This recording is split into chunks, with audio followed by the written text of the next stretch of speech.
Welcome back, everyone. We hope you got enough to eat.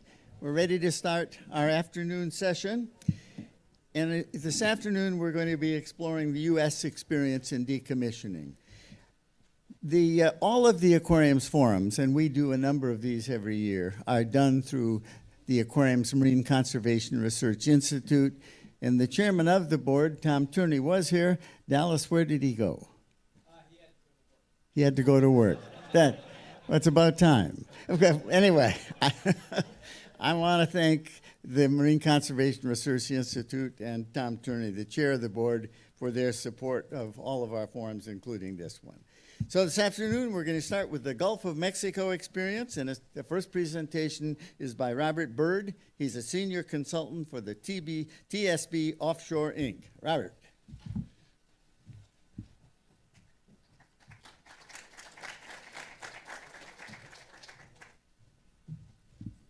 Thank you, and good afternoon.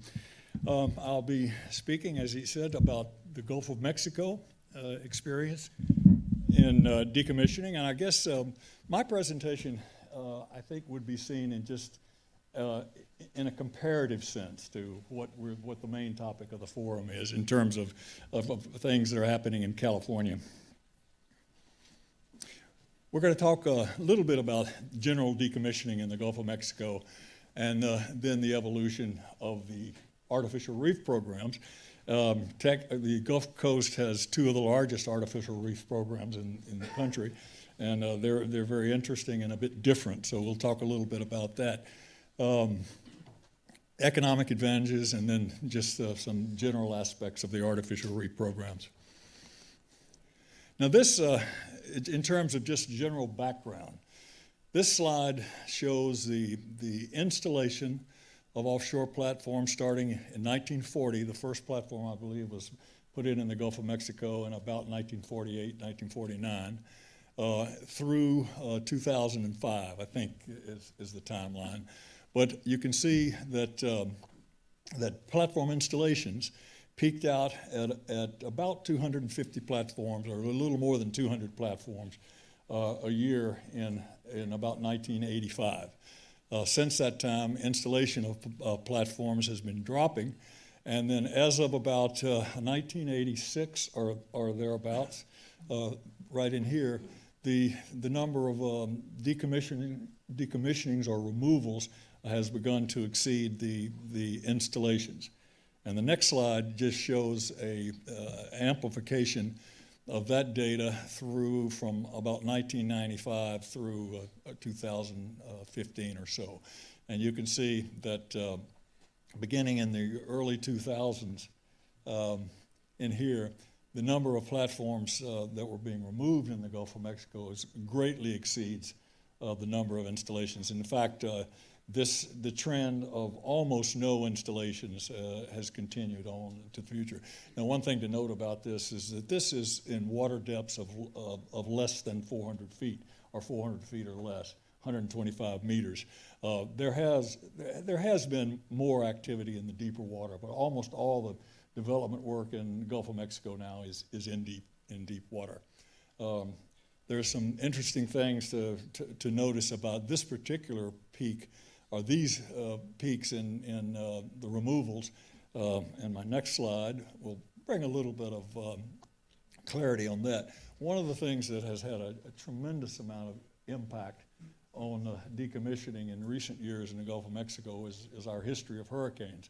The column in the middle here shows platforms that were damaged in various hurricanes, platforms that were affected, damaged, and destroyed, starting with Andrew in 92, and then ending with Gustav and Ike in 2008.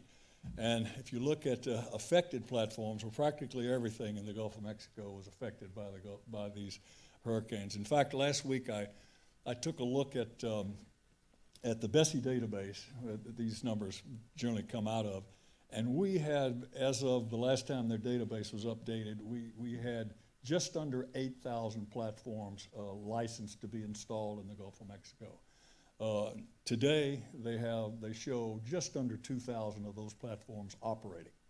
Now, of the ones, the difference between the 2,000 and the 8,000, probably 2/3 of those platforms have been removed to date, but a number of them are sitting idle due to the idle iron policy. So there are a lot of platforms that are still in place that are not operating. But the hurricanes have had a tremendous influence. If you look back at the earlier slide, this activity since 2005 or so has been highly driven by damaged and platforms affected by the hurricanes. Okay, moving on. Let's talk about the reefing program. Reefing has been going on in the Gulf of Mexico actually for quite a long time. Before the mid-'80s, it was pretty much ad hoc. People informally reefing platforms and other material. In 1983, the MMS announced that it was going to support the reefing programs. We had the National Fisheries Enhancement Act in 1984, and followed by the National Artificial Reef Plan, which basically fleshed out the Enhancement Act and set up the specific criteria for states to create their own reefing programs. Following that, Louisiana was the first state to establish its own reefing program in 1986. 1989, Texas followed, and then 1990, the Texas Artificial Reef Program was actually implemented, and then after 1990, all of the Gulf Coast states, Mississippi, Alabama, and Florida, have all created their own reefing programs under the National Act. The largest, far and away, of the reefing programs is the Louisiana program. It was the first one, and it's the biggest one. Now, Louisiana has designated artificial reef areas. They have 48 reef sites in 9 planning areas, 18 special artificial reef sites, and the special artificial reef sites are sites that are outside the normal planning areas. And then 12 deep water sites. The deep water reefing program is fairly new, and it was brought about by the recognition that there are a lot of very large platforms that would make attractive reefs and are outside the decommissioning planning areas. Now, it's interesting to note, and let me move up and just show you the next slide. What Louisiana has done is they've picked 9 specific planning areas across the Gulf, and these planning areas are generally located between 200 and 400 foot, between the 200 and 400 foot isobath. In setting up the reefing program in Louisiana, it was actually relatively contentious between the commercial fishers and the sport fishermen and diving interests. The commercial fishermen, and primarily shrimpers, were very much against the reefing program when it was set up. So the designation of the reef planning areas was a compromise, and it happened that at this particular time, it was 1986, 87, most of the shrimping activity was inside the 200-foot isobath. And so all of the reef areas are in the 200 to 400 foot isobath area. But the special artificial reef sites, also can be outside the designated areas. And then, of course, the deep water sites, which are the ones that are getting the most attention today, are well outside the 400-foot isobath. In fact, one of the largest platforms in the Gulf of Mexico, the Lena God Tower, is in the process now of being decommissioned, and it is in 1,000 feet of water. And they haven't made an official announcement about it at this time, but it looks like it's going to be allowed to be reefed in place. And that'll be a very interesting development. Looking at Texas, the second largest reef program. Texas runs theirs a little differently. They don't have designated reef areas. They establish their reef sites based on requests from operators. Once they've had a request, they set up a minimum of 40 acres in the vicinity of the requested reef, and then they have a rule that tries to avoid two reefs being any closer than about 10 miles from each other. No established planting areas. Deep water sites, they're now today in Texas moving to establish a deep water reefing program for some of the larger platforms in the 540 to 720 foot range. Numbers of jackets, they've got 150 jackets. I didn't point out on the other slide in Louisiana, but Louisiana has about 450 jackets that are reefed with a few decks. And in Texas, we're looking at 150 jackets. They've also got 2 Liberty ships and a whole bunch of concrete-related reefs, artificial reefs that they've installed. Now, if you look at the total number of jackets between Texas and Louisiana, we're looking at about 600 jackets or platforms that have been reefed. And if you do the math on that, that represents roughly 10% of all of the facilities that have come out. But it's important when you start looking at that, it's important to understand that a lot of the facilities that are in the Gulf of Mexico are quite small. They're single well caissons or very small multi-leg platforms, and they don't lend themselves to be very economically reefed. And this is the Texas map of the Texas program, and they are kind of ad hoc in terms of the locations. At least they tend to be more over toward the Louisiana side, where most of the platforms are located, but they're scattered pretty much throughout the whole Texas coastal area. Permitting process. The way the process works is the operator will propose a reef site, goes to the Department of Fish and Wildlife or Texas Park and Wildlife, the appropriate state agency, and then submits that to the appropriate federal agency. The way the process actually works is that you go to the appropriate state agency, the operator takes it to the state agency involved in Louisiana or Texas or whatever state it is, and you get their permission to proceed with the permitting process. It doesn't go anywhere if the state doesn't agree to it. The Bessie people, the federal people, won't even talk to you until you've gotten it through the appropriate state agency. And once that's been cleared, it goes to Bessie. Bessie will, in general, agree if unless there's something really unusual. Bessie will agree as long as the appropriate state agency has signed off on it. Once Bessie has the permit, it's then sent to the Corps of Engineers. Corps of Engineers coordinates with the Coast Guard to see that it meets their navigational requirements. If the Corps of Engineers signs off, then Bessie will then submit it to any other agencies. There are probably at least a half a dozen different federal agencies that have a chance to look at it.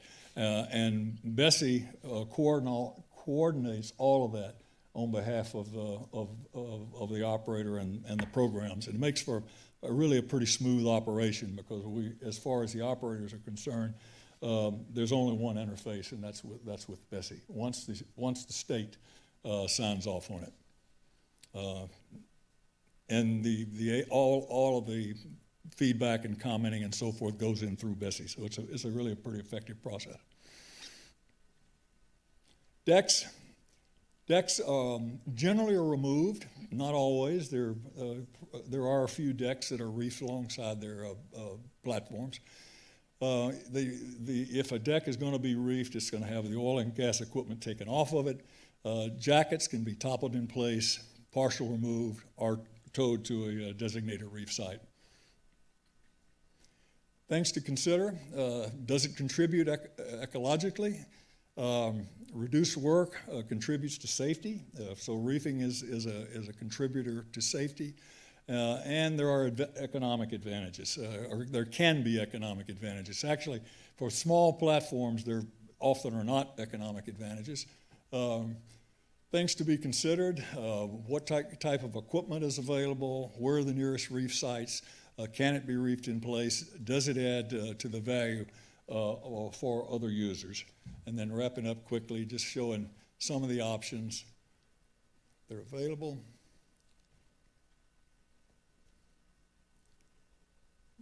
Reefing reduces contractor exposure, shorter contractor on-site time, reduces environmental risk. And let me just,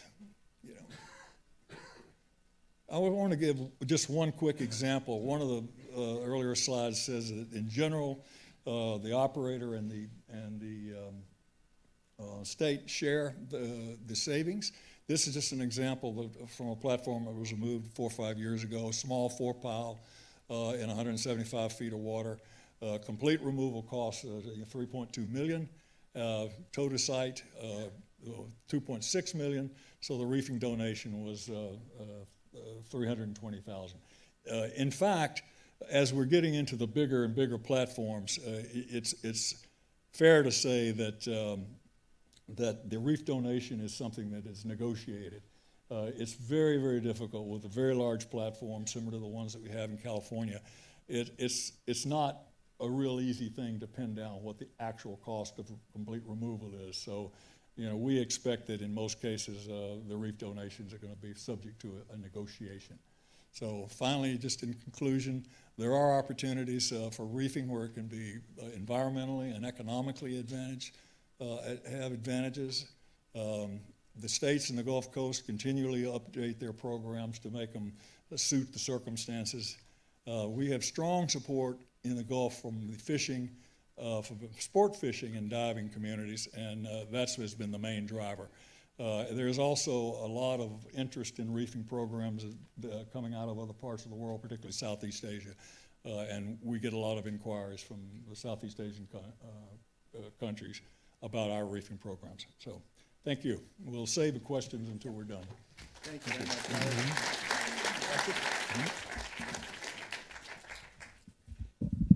Thank you, Robert. So that was the Gulf of Mexico experience. Now we're going to learn something about the California experience by Simon Poulter. He's the founding principal and vice president of Padre Associates.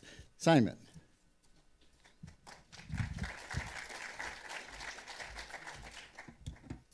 Thank you very much. Several of us were talking just before the start of this session that we've done this before. Many of us who have been involved in the decommissioning world in California in particular remember the Big A, which was almost 20 years ago when a lot of public outreach started as the potential for large offshore platform decommissioning started to really come into reality. Economic situations changed, platforms continue, but we are back. And I guess one of the reasons I'm here is to think about history and what we can learn from some of the past projects that have occurred in California specifically. And as noted last night during the presentation, there wasn't, at least in the decision makers, necessarily the kind of institutional knowledge that many of us have from those activities. So here is an opportunity to be a history teacher. Decommissionings in California actually have been occurring ongoing. The pictures to the left is the Elwood Field where currently Holly is located and the 421 caissons. The middle picture is one of the 4-H platforms that we heard earlier about, and I'll get into some more detail. And then just this past year, we've had marine terminal decommissionings ongoing, so there is quite a bit of decommissioning experience going on. I'm going to try to focus on, several key projects because there's been quite a few, and also, the challenges and lessons learned that hopefully we can apply later on in the future decommissionings that are coming. And I also want to point out that these are all state water platforms and facilities, except for a few that I'm going to discuss, so that they are rather unique in that regard, and also they're somewhat dated facilities. The picture to the right here is actually the Sequa Piers, which were mentioned in Steve Kern's presentation. Rincon Island is just up in the corner, upper right-hand corner, and these facilities As many of us found out, anything in California older than 50 years old is potentially a historic site. These were. I was a little embarrassed to find out that I was close to being a historic site. Now I am. We've seen these pictures of where the existing oil and gas facilities are, but the footprint of decommissioning has occurred as far south as here in LA with Delman Island, which I'll give a little bit more details on, all the way to the north as we start to look at some of the oil and gas facilities that were in the Santa Barbara Channel. I think one of the most notable beginnings and part of the timelines was the Helen and Herman, which were two Texaco gas platforms right off the Gaviota coast, and then the associated onshore facilities. The removal of those really were the first offshore platform removals, but more importantly, it had a long history of the onshore facilities remaining in place for some time and ultimately led to quite a bit of inaction of new rules and regulations regarding the timely removal of facilities, both onshore and offshore. Another one is the Ventura tanker berth, which I think was one of the first really scrutinized abandonments right off of the Ventura area. And if I can get my pointer for all of you out of the area, this is in this area. Belmont was down here, right offshore, or hang on, sorry, up here. Then there was the 4H platforms, which I think was the first real, true decommissioning of a steel jacket platform in California. These are located immediately offshore of Santa Barbara and Carpinteria, so they were very visible. And there was a lot of experience that resulted in that. Then at the same time, Exxon was going through the OS&T abandonment, which used to be the floating FPSO, or storage and production facility, that used to take oil from Hondo before they built Las Flores Canyon. As you've heard, Las Flores Canyon and the Exxon facilities are currently shut in because the very pipeline that was put in to replace the FPSO is currently being reviewed environmentally for being replaced or at least repaired. Then one of the biggest experiences was what was called SWORS, which was a joint industry effort to bring in a Gorilla-class jackup rig, which is a very deep water jackup rig for jackup rigs, that is, to do a series of abandonments of subsea wells all along the coast here, including right off of Point Conception. I couldn't find the picture, but there's a great picture of this jackup rig just off of the lighthouse in Point Conception, abandoning wells.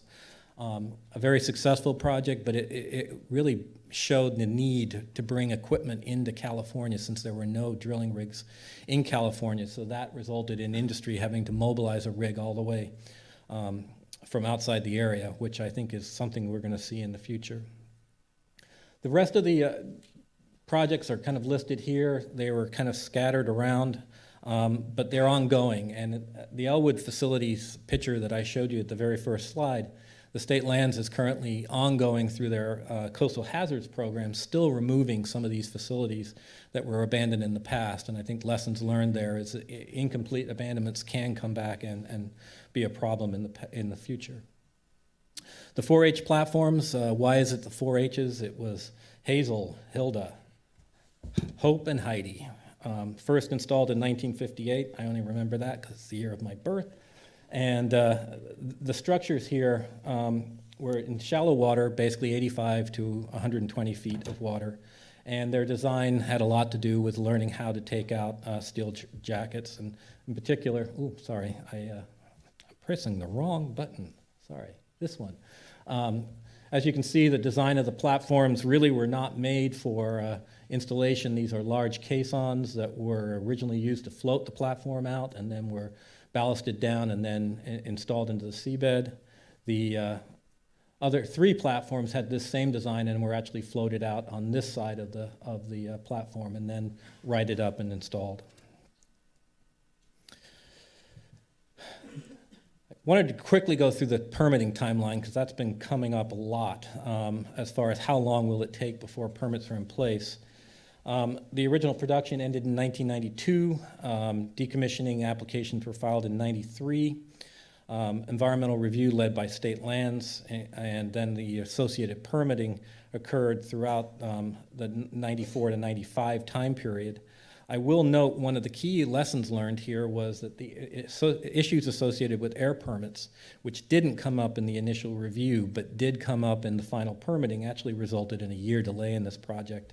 And again, air is going to be a huge issue on the decommissionings. On the equipment we saw in the presentations earlier before lunch, you recognize that that size of equipment is going to have a huge air emissions footprint.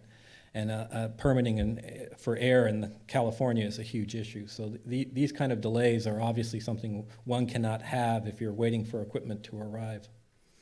Final decommissioning occurred in 1998. So it was basically a 6-year timeline to complete, 4 years, sorry, do my math, 98 to 94, 4 years to complete the process, which by today's standards is pretty fast. Many of the issues we are discussing today are still relevant to that original review and what we looked at. The abandonment in place and the issues associated with artificial reefing was discussed during this process. They really kind of started the whole process. A certain individual in this room brought up issues about fishing around those platforms, which resulted in a permit condition, Tom, that required us, through the Coastal Commission, to look at reefing the platform site with cow fishing game at the time. And there were several designs where rock was going to be placed around the jacket to help enhance it. Ultimately, that decision was by both the Fish and Game Commission and the applicant Chevron not to pursue that. But as early as the first abandonment, decommissioning and artificial reefing was on the table. The ultimate process was basically taking the platforms apart in pieces, using West Coast-based equipment. It all happened rather quickly. In about 4 months, these platforms were gone. Some surprises you saw in one of the pictures of the Heritage platform, which was so huge. Well, these are the caissons that were used to float the original Hazel platform out, and you can see a person right here. These were ultimately filled with concrete, and so decisions that needed to be made regarding how to address those kind of massive structures and whether to remove or not. The other issue that none of us had expected was marine growth, and these are some of the legs coming into Long Beach, and the very angry calls from neighbors of the smell of rotting shellfish. Something none of us had expected and realized would have to be dealt with in the future. The next quick snapshot is Delman Island, which was located immediately offshore of Seal Beach. And I call this the poster child of every kind of decommissioning you could ever have. You have a caisson, much like the one you see at Rincon Island. You have steel structures on either end. You have piers. So this was really kind of a smorgasbord of decommissioning techniques and the need to learn how to address how you do this. This project also went through quite a bit of permitting review, and again, Rigs to Reefs came up as part of that process and resulted in a delay in the process. That State Lands actually conducted a forum to look at the alternative uses for this platform. And Rigs to Reef was substantially part of that dialogue. Ultimately, because this platform is located in such shallow water next to a very large marine or naval base where they have large missile cruisers coming in and out, it was decided it was not the best place, which I think is important. But that did delay the permitting, and ultimately, the project did go forward.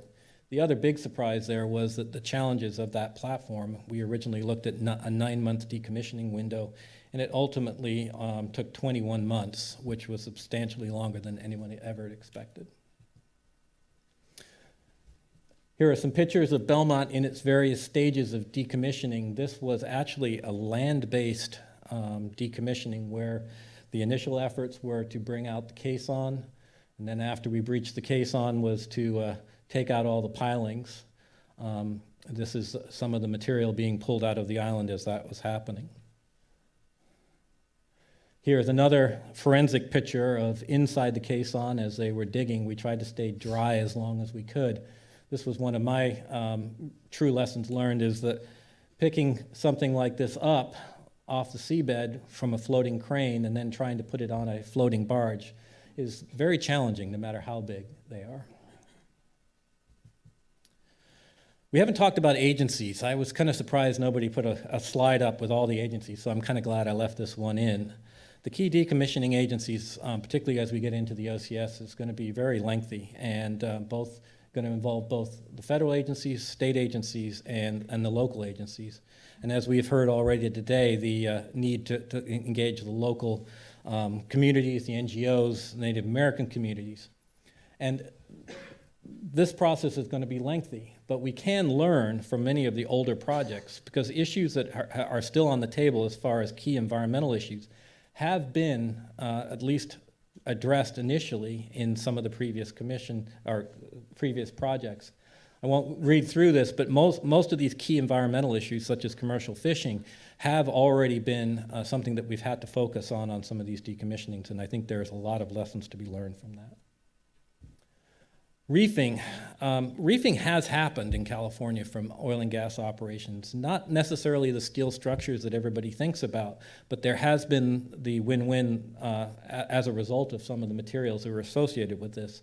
Although I mentioned reefing did not occur on the 4H platforms, the Delman Island project over here, all of the riprap that you saw in the previous pictures was actually picked up, put on a barge, and taken offshore to an existing artificial reef site that Cal Fish and Game operated offshore. So we did successfully place that material in a reef. At the Sequa Piers site, I took all of my explosive slides out. It was very disappointing, sorry. But we had a lot of rocky or concrete debris that we were unable to successfully get off the bottom. And that did basically de facto create an artificial reef, and you can see some of those there. And then finally, Byrd Island, which is the 421 offshore extent, which I won't get into that project, but it was taking down an old pier, and that had big pier pilings and then rock added to it, and it now sits offshore of Elwood. And as we see right here is Holly, in state waters, very close to this existing reef site.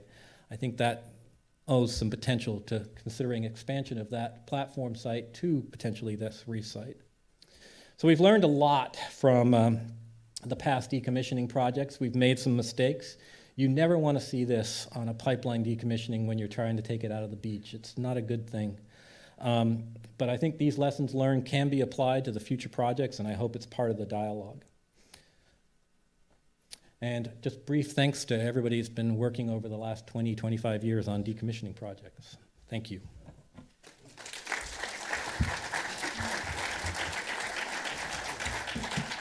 Simon, stay up here. Robert, will you come up? Let's take a couple of questions from the audience before we move on. Somebody want to raise a hand and ask a question? Maybe everything was so clear nobody has any question. Yes, go ahead.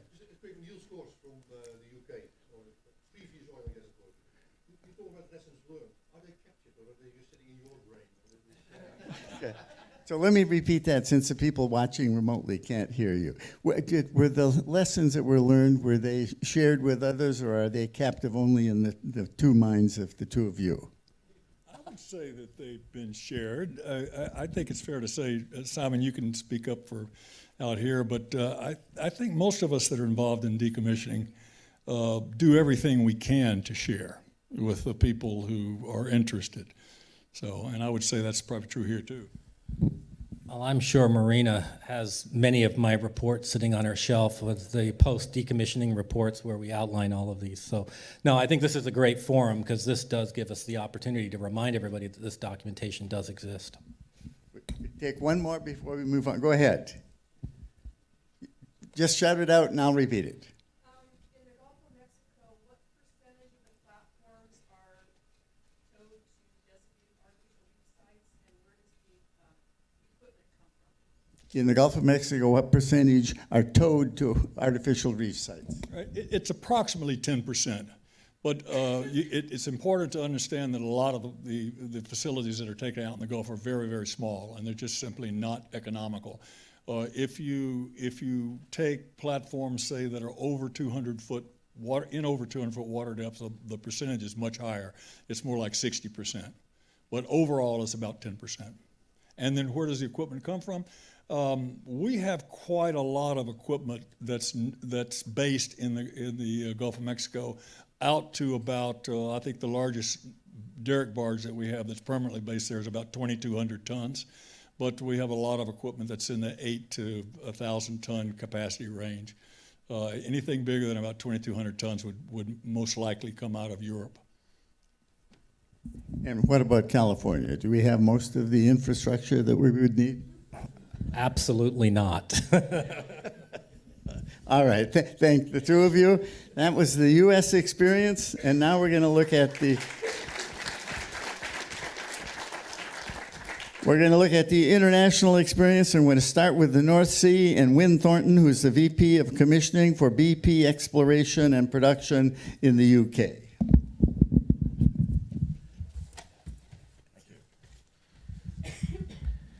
Thank you. I'm an engineer, and I've been doing decommissioning since the mid-'80s, so I'm not sure what vintage that makes me, Simon, but I've been in California. I worked, say, 95 to 2005, so it's kind of nice. Then I went off to Europe to do decommissioning, so it's nice to come back. Some things are the same, and some things have progressed. So what I'd like to do today is share a little bit of a case study of the Miller project. It's one that we've done in the North Sea, a large platform, much like the platforms off Point Conception, and use this as kind of a best practices, lessons learned, and share some of the things that are takeaways from that, what worked, and what might be applicable out here. So on the far right-hand side, you can see a bit of the sequence of decommissioning, and I'll talk through this a bit. So you can see the preparation at the top. You see some of the topsides modules being removed. You see the jacket being removed, and kind of hiding behind that drawing board over there, you see kind of our compliant end state. So no platform visible there on the sea floor. Behind me here is a picture of the one team. We looked at this as a partnership between BP and the supply chain. So Petrofac, Saipem, and BP as one team generated the solution and delivered the outcome. So I'll talk about the contributions of the three of us through the process a bit. There we go. Okay. So first, we've got a little schematic here of showing what the platform looks like. A series of large modules, 2,000 to 4,000 tons each. So total topsides is around 28,000 tons. The jacket, a big steel template. It's in 100 plus meters of water. So we removed and disposed of the topsides. And the jacket was able to be derogated. So we have a rule set in the North Sea based on OSPAR 98.3 decisions. So if you're over 10,000 tons as a steel template jacket, you have the ability based on safety and technology concerns about being able to decommission the footings to leave those footings in situ along with the drill cutting. So basically you can see off to the far right there, the bottom 20 meters of the jacket was left in situ. So talked about the asset a bit. We were talking earlier about reuse, so I want to use Miller as an example of that. Miller actually shut in 2007. We moved on to plugging the wells. We actually used it as a helicopter search and rescue base from 2007 to 2015.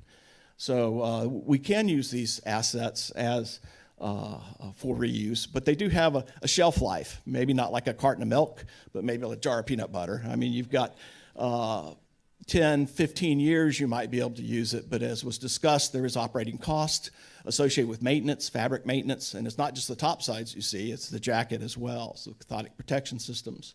So if I'll reflect back on the operating costs for our search and rescue helicopter place, there's about 15 people out there year-round, and we're spending about 15 million pounds a year. So it gives you a sense. It's not small beer that you're spending to use these on reuse or alternate use for a period of time. But as a waypoint, it was very successful for us on Miller. And that was actually, once we relocated the search and rescue facility, that's what allowed us to, or drove us to move on with the decommissioning program at that point. So the permitting structure, or process. So Simon, I only have like 2 or 3 agencies we have to deal with in the UK, so we're actually fairly streamlined in that space. So basically we put together a decommissioning program. It's something that BP does as the operator and licensee. So the decommissioning program, it describes basically the asset, and it works through comparative assessment, and it looks at what the end state's going to be. So the outcome is really just an end state, a timeline, and typical practices to provide a large timeline to allow the marine equipment and activities to proceed at pace and allow flexibility for the marketplace to respond. So end state, schedule, and now there's a bit more focus on cost in the UK in particular, so we put a target cost in there and talk a little bit about cost. But that's what the decommissioning program provides for us.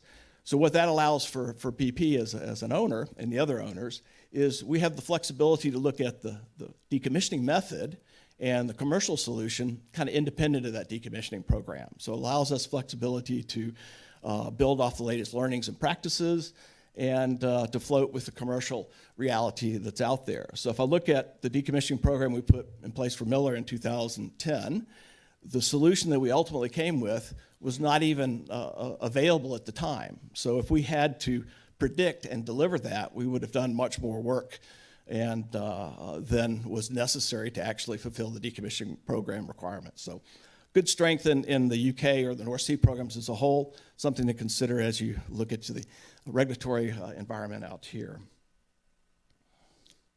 Let's see, okay, move on. I think my text moved around a little bit here. So another thing about the permitting is the decommissioning program is really just for the platform removal. Our well P&A, we use the standard permitting process that's there for drilling wells, working over wells, maintenance of wells. So there's really no time-critical permitting associated with well P&A, so it's just business as usual.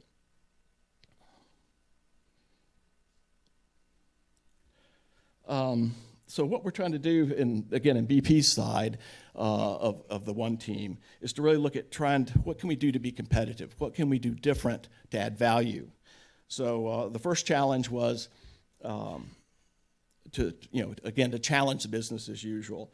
So we're looking at a mindset that's demolition versus capital projects or operations. So build a team that has demolition experience in mind and work that way.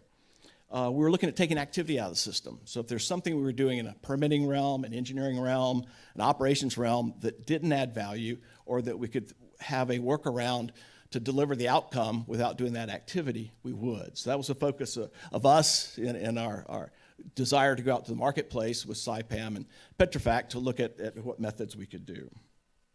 So we were looking for a supply chain-led solution, so we're not telling them how to do it. We're just describing the situation, let the supply chain come back to us with a solution. And in my world, we have stacks of specifications like this. And what we're able to do in the decommissioning space is eliminate all the BP special ones, throw them away. We went with one industry standard, the DMV spec for offshore decommissioning. So it allowed us to not add any preferential requirements and let the supply chain respond back to us. So here we are moving on to Petrofac. So what they did for us is provide operating personnel and a safety control system that was focused on decommissioning. So we took the routine oil and gas operations practices, since the platform was hydrocarbon free, the wells have been plugged, and went to the new operating, more efficient demolition mode. We had multi-skilled personnel out there so we could reduce the headcount and still deliver what we needed to do. So new was shift our approach. New was an integrated one team. So Petrofac was in charge of the control of work and the safety systems on the platform and the multi-skilling.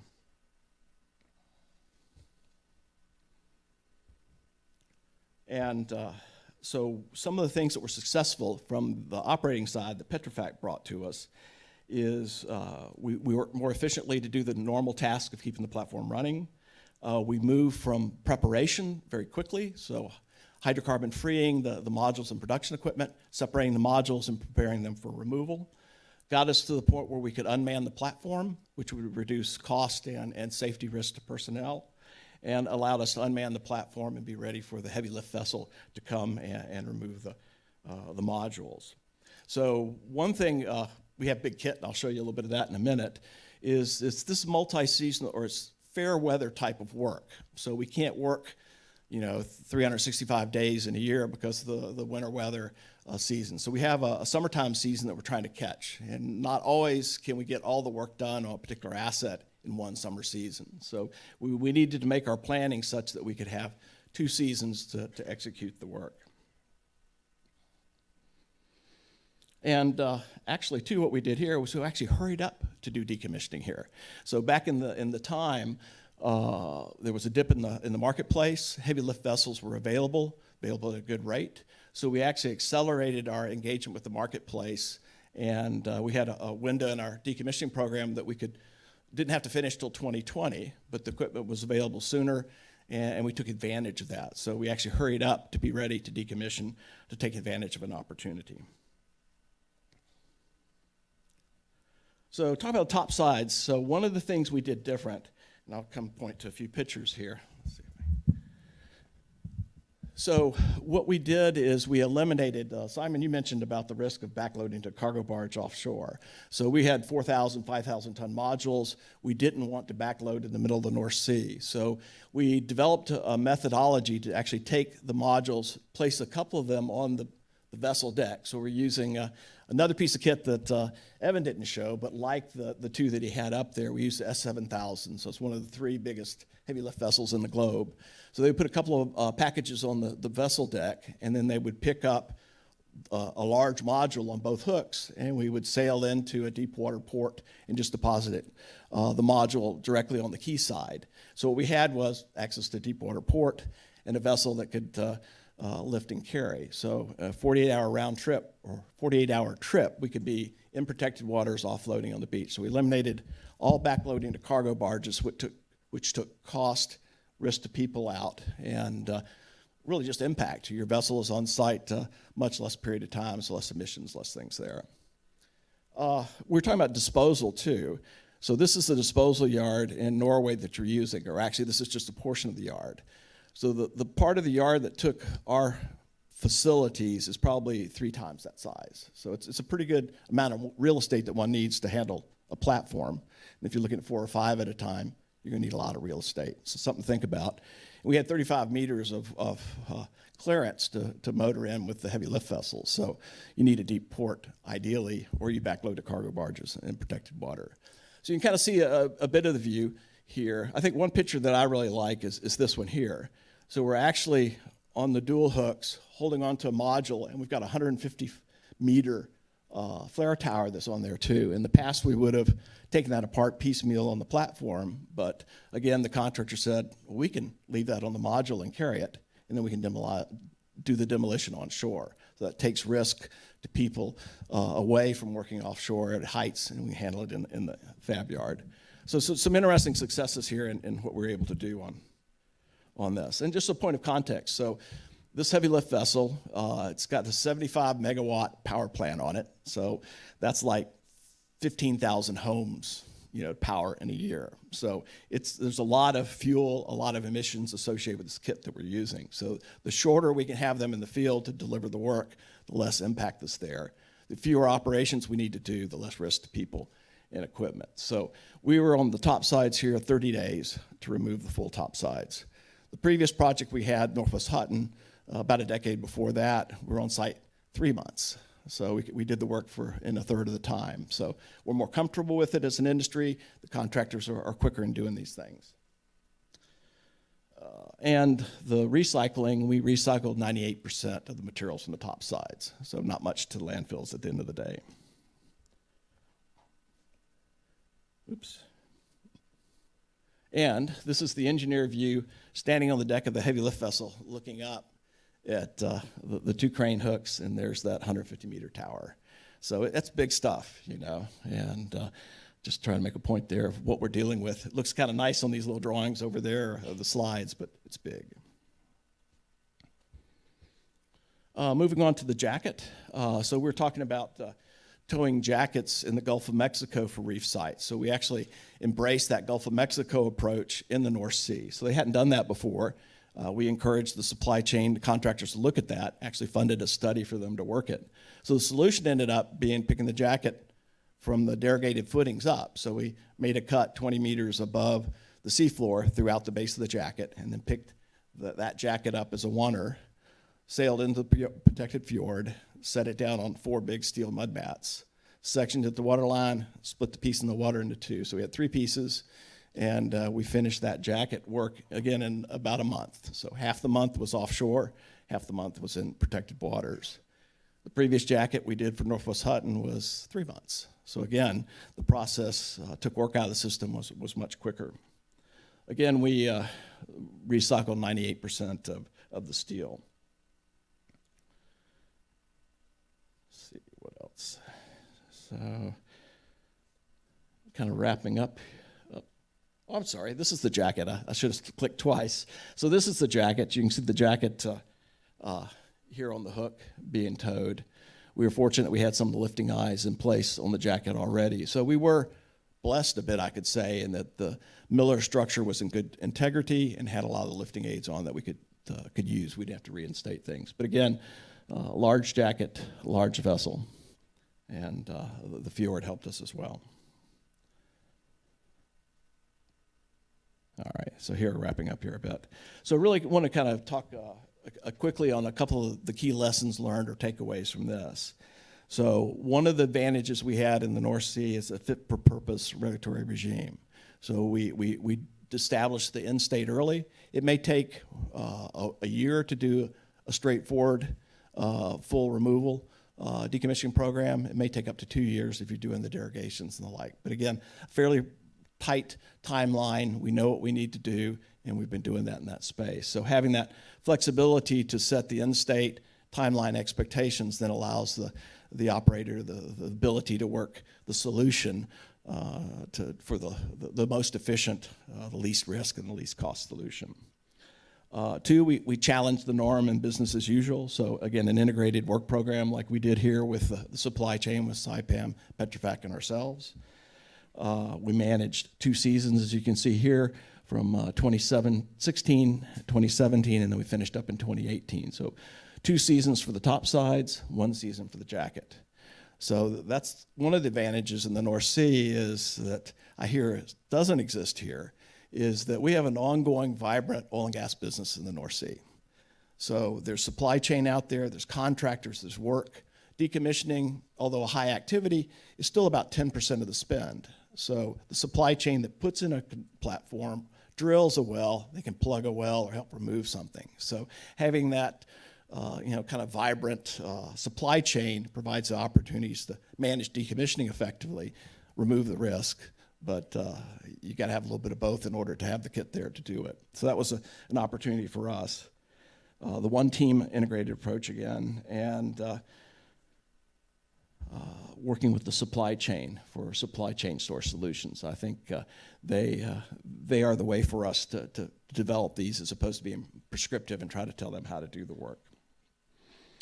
I think one missed opportunity for us in the North Sea, and Niels may say a bit about that, is we can't count habitat value when we look at our comparative assessments. So it's about safety to people for removing the footings or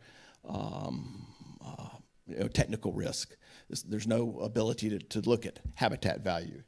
But we do have some work ongoing in the basin. It's InSite program, INSITE, so it's impact of man-made objects on the seafloor. So we're into phase 2 and really have identified connectivity amongst the assets that we've put out there for oil and gas or other activities on the seafloor that show some connectivity and value that's there. So it's an ongoing independent scientific activity, and there'll be more stuff published on that here in the near term. So we're struggling, trying to look at the habitat value question, just as you guys are here. And that's it. Thank you.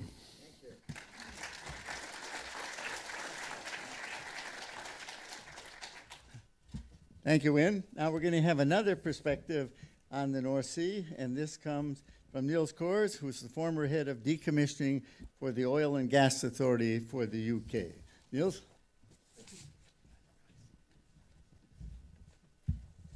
Good afternoon, and thanks for the opportunity. Not easy to follow Win with this success story. And yes, I was up until Christmas one of the amazing regulators in the UK that Win was talking about. Thanks, Win. Really good. But yeah, it is a quite tight-knit community, the 4 regulators really involved with decommissioning. And it's quite fascinating. I think it's something I didn't know, because after 30 years working for operators in the operational space in asset management, I, by surprise, ended up surprising myself with working for a regulator and as the head of decommissioning. And the OGA, the Oil and Gas Authority in the UK, is actually quite a new regulator. And I think quite unique in the world as well, where they were put in place about 5 years ago to make sure that with the oil price that declined rapidly again, and there was no real future for the North Sea in the UK anymore, looking at what is the maximum economically recovery of the UK continental shelf, MER UK in big words. And it was put into legislation. So the OGA was formed and legislation was there to make sure the operators were going to maximize the maximum value out of their resources. But it also implied making sure that the decommissioning was done at the most optimum, effective, and really the cheapest way possible as well.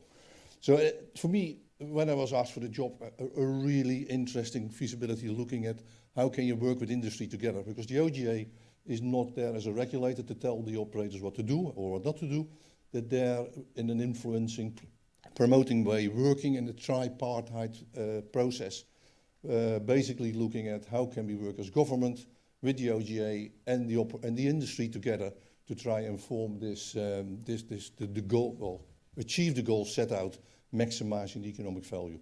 Yeah, and that's done. That's in the UK. So I'm going to try to talk a little bit about the North Sea in general, yeah, as well. But it's a lot UK focused because that's where I was working. Yeah, I've got my Dutch experience as well, being Dutch.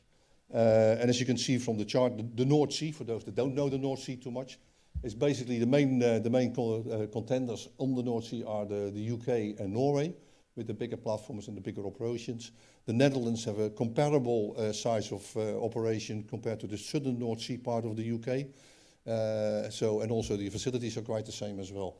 And the major part of the North Sea, especially the light blue part, is comparable to what we call I think you call over here the shallow Gulf of Mexico waters.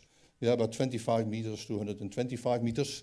And I've been sitting and conferred very quickly earlier on as well, because I noticed we go from meters to feet quite a lot. So it's about 80 to about 500 feet as well, sorry. I've been writing it down and I never forgot about it. But never mind, calculations. So for me, it's been an exciting experience the last 2 years. And it's not because of the excitement I left, but it's for other reasons. But it seemed to work. Yeah? The achievements are there, and we'll go through the working process of the OGA, but also why things are done in the North Sea in a certain way. Yeah, and I've learned a lot already this morning and last night, so it's quite interesting. So looking at the UK content, it's quite a significant portfolio, and I hope this is bright enough. But as you can see, there's about 320 platforms to be removed. There's about 2 million tons of topsides to be removed, and some of them are these big structures where we need these big heavy lift vessels, like the Saipem, or earlier on the pictures were shown for the Pioneering Spirit, who lifts a module in one, 35 tons. Is lifted off in a couple of seconds of a structure. So there's a significant scope coming up. And we're probably going to spend in the range of $2 to $3.5 billion a year over the next 10 to 15 years. So it's happening. It's no longer a discussion. It's coming, it's there. Yeah, and it also changes the discussion with the operators on how to look at decommissioning, also in the sense of this maximizing economic value of the UKCS. And looking at the scope of work, and if you probably maybe a bit similar again to the Gulf of Mexico, but not so much what I've seen so far about California. And I must admit, I had absolutely no idea about California until I was asked to come for this presentation, and I thought I'd better do a bit of research. But it's quite different. There's a lot of the areas, especially the northern and the central North Sea part, that are heavily interconnected between big platforms and subsea structures, and also shared with multiple operators. And each of these operators have got multiple partners as well. So you can imagine discussions around late life operations and decommissioning and trying to write the value. So the OGA is now looking to try in certain areas to bring operators together and tell them to come up with a plan, a one-off plan around a multi-operator system. Not an easy target, but I think it's got so much benefit, especially when it comes to cost, and we'll talk about the focus and why the cost focus. The southern North Sea part is quite similar to the Dutch and the Danish. The central North Sea part and the northern North Sea are very compatible with the Norwegian part. When it comes to the west of Shetland, which is off to the left-hand side of the, the darker part earlier on, there's more deeper water and starts to be comparable to the deeper Gulf of Mexico and also the deeper parts of California as well. But most of them are going to be done with floating production stations as well. So not the very deep structures like we've talked about this morning. How is the focus in the actual focus in the North Sea and the regulations? The key regulations were the decommissioning programs that Win was talking about when he has to submit his decommissioning program for approval to the authorities, which is OPRED, is the Offshore Petroleum Regulator for environmental and decommissioning in the UK. For example, it's in line with UN conventions, the Geneva Convention and London Protocol, which basically prohibits any dumping in the marine environment. And dumping means leaving anything behind. Yeah, that's considered as dumping. And then there's also OSPAR, which Win already mentioned. And OSPAR is the Oslo-Paris Agreement, where 16 nations around the North Sea, or in Europe, not only all around the North Sea even, 16 of them signed an agreement, again, to prohibit any dumping in the North Sea, except with some opportunities to leave some derogations behind, as Win expected for 10,000 tons or over, or concrete gravity-based structures, which are just about impossible to be removed. Those then will require a very thorough process of comparative assessments, public consultations, before they get their approval. And then the local or the country approver, OPRED in this case, will then have to go to the OSPAR committee and say, well, we want to consider the derogation approval. And then the committee, OSPAR, with the 16 signed parties, then agrees to that yes or no. And this is a big debate going on in the North Sea at the moment, where, two of the big parts were lifted with the pioneering spirit. The concrete structures are still there, and some of the contracting parties do not agree with the derogation approval that the UK wants to give to the operator. And of course, then it still comes that there is a sovereign approval is possible. So the UK can go out and say, well, we don't care about the parties anyway, which we signed with this agreement. We will still approve this. But then you can imagine, next to Brexit, the political fallout is going to be even worse, I think. So it's really due considerations at the moment, and there's an operator sitting right in the middle between what next. Yeah, we want to get rid of this, we want to close this off. So it's a fascinating discussion going on in that space.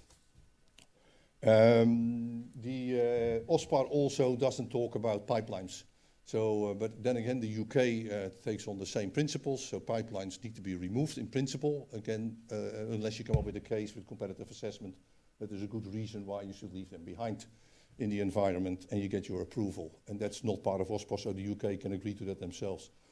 Then the onshore waste disposal is in place as well. So most of the facilities that are disposed of or removed from offshore either come to the UK or go to Norway or the Netherlands and will then be disposed of. And like Win said, most of them, it's about 97 to 98% rate of recycling as well. So only a limited amount ends up in landfills. And then next to that, the next part of regulations is the Health and Safety at Work Acts and the safety case processes. And throughout the steps of doing the removal of or your decommissioning program and the change of the status of the platforms, the operator will have to update their safety cases to ensure safety ensured to all people involved with the operations. And that's basically the regulations and the agencies you have to deal with. Then comes the OGA, and the OGA task, as I said earlier, is looking at cost. And why was the OGA looking at cost? Well, like in the UK and the Netherlands and Norway, there's a lot of burden on the taxpayer due to financial incentives given to the operators in the past to develop and operate, and also partnership with government companies or agencies. The UK pays about 40% through tax relief on the decommissioning cost. In the Netherlands, it's about 78%, and in Norway, about 70%. So you can see the incentives for an authority as the OGA to try and protect taxpayers' money. Yeah, luckily the operators like Wind, they also don't want to spend this money, so it's a great working together process of trying to achieve this goal. And a little bit later on, I'll show the process that we've developed in the OGA to try to get to this working with the operators and industry to achieve the target reduction. It's set for this as well. And then, and we've heard quite a little bit of it as well last night as well on the blue economy, but also the energy transition and the reuse opportunities that are coming up. And that's becoming a bigger and bigger discussion. And again, I'll touch back with one of my last slides on that as well, what that looks like over at the moment in the UK, but also in the whole North Sea area as well. Because focus seems to have changed to energy transition and reuse and repurpose rather than producing oil and gas at the moment. That's how it feels like. And I can talk about this now, but I'm no longer working for the government, so it's a bit easier. Just a little bit of where does the UK sit, where does the North Sea sits globally. There's an expectation, and it's by some of the companies that assemble all these data, so there's nothing to do with the OGA or myself. We've used those data. 500 billion is foreseen in the future to be spent on decommissioning. 100 billion will be spent in the next 10 years. 3 billion was spent last year globally. Of that, 2 billion in the North Sea, and the UK did 1.8 billion of that. So it is really happening, and then it's quite, and then I can say it now as well. It's just interesting to hear that the UK thinks we are going to lead the world because we are doing it at the moment. We're getting all this experience, we've got all the knowledge. We're going to tell globally what's happening, and then it's so fascinating. Again, and I heard this already in Houston when I was there in March, how much work has been done in the Gulf of Mexico. And that people don't think that they can be used as well globally as well. So this sharing of learnings and lessons is a fascinating opportunity for all of us in this room as well, I think. North Sea Decommissioning Challenge. What's coming at them next? So legislation, yes. Should they challenge? And Win came to that as well. What we're doing at the moment, everything just has to be removed. And part of it, we listened to the fishermen this morning, both the sporting and the commercial. In the UK, the commercial fishers, they just want everything removed regardless. There is no discussion. That's what they were promised when the oil and gas industry came into the North Sea in the late 60s. And that's what they want. That's what you promised, just take it away. Yeah, because of the danger, what they see as snagging hazards for their nets. In reality, only 1% of the actual service area is covered by the oil platforms and the pipelines. And there's more shipwrecks in the whole of the North Sea than there is any potential to snag on any oil and gas facilities, but that's still what they want. Yeah, and that's what the agreement they had originally, and that's focused on. There's some agreements in place with them, even the Fishermen's Liability Fund, and Win will have to pay some money in the pot because it's derogation to allow also for running what they call a fish safe program, where there's a big mapping process of the North Sea to identify where all these areas are, so, and the fishermen have got this tool on their boats, so that should limit the risk of any incidents going forward. The rigs to reef discussion keeps coming up and down in the UK as well, and up to now it's an absolute no discussion. However, if you want to go forward and you really want to look at the opportunities and what I've heard this morning as well, I'm sure there's a right and wrong for everything. But I think it's what is the best possible thing to do for the environment and for society. And that's why I really liked the message last night when it was kicked off and we're talking about here, this is a forum to discuss with professionals what is the best solution for the ocean and the sea and what is the best solution for society, and together, what is it? Yeah, and I think there should be a bit more discussion around it also in the UK. And using processes like what Joe is going to be talk about after me on NEBA, yeah, the net environmental benefit, and just ignore even the cost discussion. Yeah, that will come out of it in the end, with what is best for the environment. And personal opinion, and I think things are going to happen. There's also the net zero discussion, which is what they call net zero in the UK and Europe, is also there with again what Win mentioned, the amount of CO2 coming out of the activities to remove platforms is also going to be a significant measure to be looked at as well going forward in the future. Although some of the big vessels are now going to be transferred into LPG, so there should be lower emissions, but it's still not the same. Yeah, and then there's the discussion I saw here earlier this morning as well, long-term liabilities. Where does it sit? How does it fit? If I do this, who's looking after it? Who gets it on their plate to maintain it for the future? Then the challenge on cost. In the UK, the OGA set a target of 35% cost reduction, and we'll come back on the next slide, I think it is. Yep, next slide. On what basis that was set. Yeah, but when you, and the Netherlands has set a 25% cost reduction target. And I've had lots of discussions when I came in 2 years ago with some of the operators, why 35%? And in the end, I don't think it mattered whether it was 35%, 25% or 50%. It's about creating that focus. We can do this a lot cheaper and probably also a lot better. And I think that mindset is there now, and it's really starting to pay off. And it's a fascinating concept. Where is the big focus? Well, P&A, of course, but because like, well, probably the same over here, because it's about half of the total decommissioning cost is well plug and abandonment. Yeah. So, and then because of that, there's a lot of focus on new technology for well plug and abandonment. Majority of it's focused in that area. But there's also a lot of discussion on decommissioning at scale. Yeah, looking at the area-based decommissioning, but also, and it was quite good to see this, was it Swan you called it? Yeah, Swartz, yeah. There had been already a big subsea well decommissioning program with multiple operators quite a while ago. Yeah, this is still a hard thing to achieve in the North Sea at the moment. So it'll be a great lesson learned to be transferred over there. How was it done? You know? I had hoped to achieve it before I left in December, but getting close, but it's not easy. And also looking more and more at the principles that Witness Supply is using is get the supply chain to deliver the solution. Don't tell them exactly what to do, because they've got the knowledge. They can build up this know-how and they can transfer it from one project to another. There's some of the operators, probably the same here, but definitely in the North Sea and the UK side, they've only got a few projects. And after those projects, the people will be finished and all that knowledge is gone. Yeah, unless we all end up sitting as consultants telling everybody else what to do all the time again. Yeah, which is a great opportunity, of course. But it's also a shame. So on the energy transition, yeah, some of the discussions we've had before, financing, yeah, how are we going to pay for it? Where does it come from? And there's some good suggestions already been given earlier this morning. Asset integrity, are the platforms too old? Can you still reuse them? Are they in a state that is actually possible? Because there is a limited time span. Yeah, they're only designed for 25, 30 years, and some of them have already been going for 50 years. Yeah, how much more can we get out of them? And is this the right thing to do? And the regulations, the change in regulations, same discussion in the UK, around the North Sea. If you transfer them from the oil and gas industry regulatory side into somebody else's, how does it work? Nobody knows yet. It needs to be dealt with, but it also needs to be dealt with a lot of pace nowadays as well, because there's a bigger discussion happening in the UK and the Netherlands and Norway around carbon capture storage as well, using the old facilities for carbon capture storage offshore and also the reservoirs or aquifers.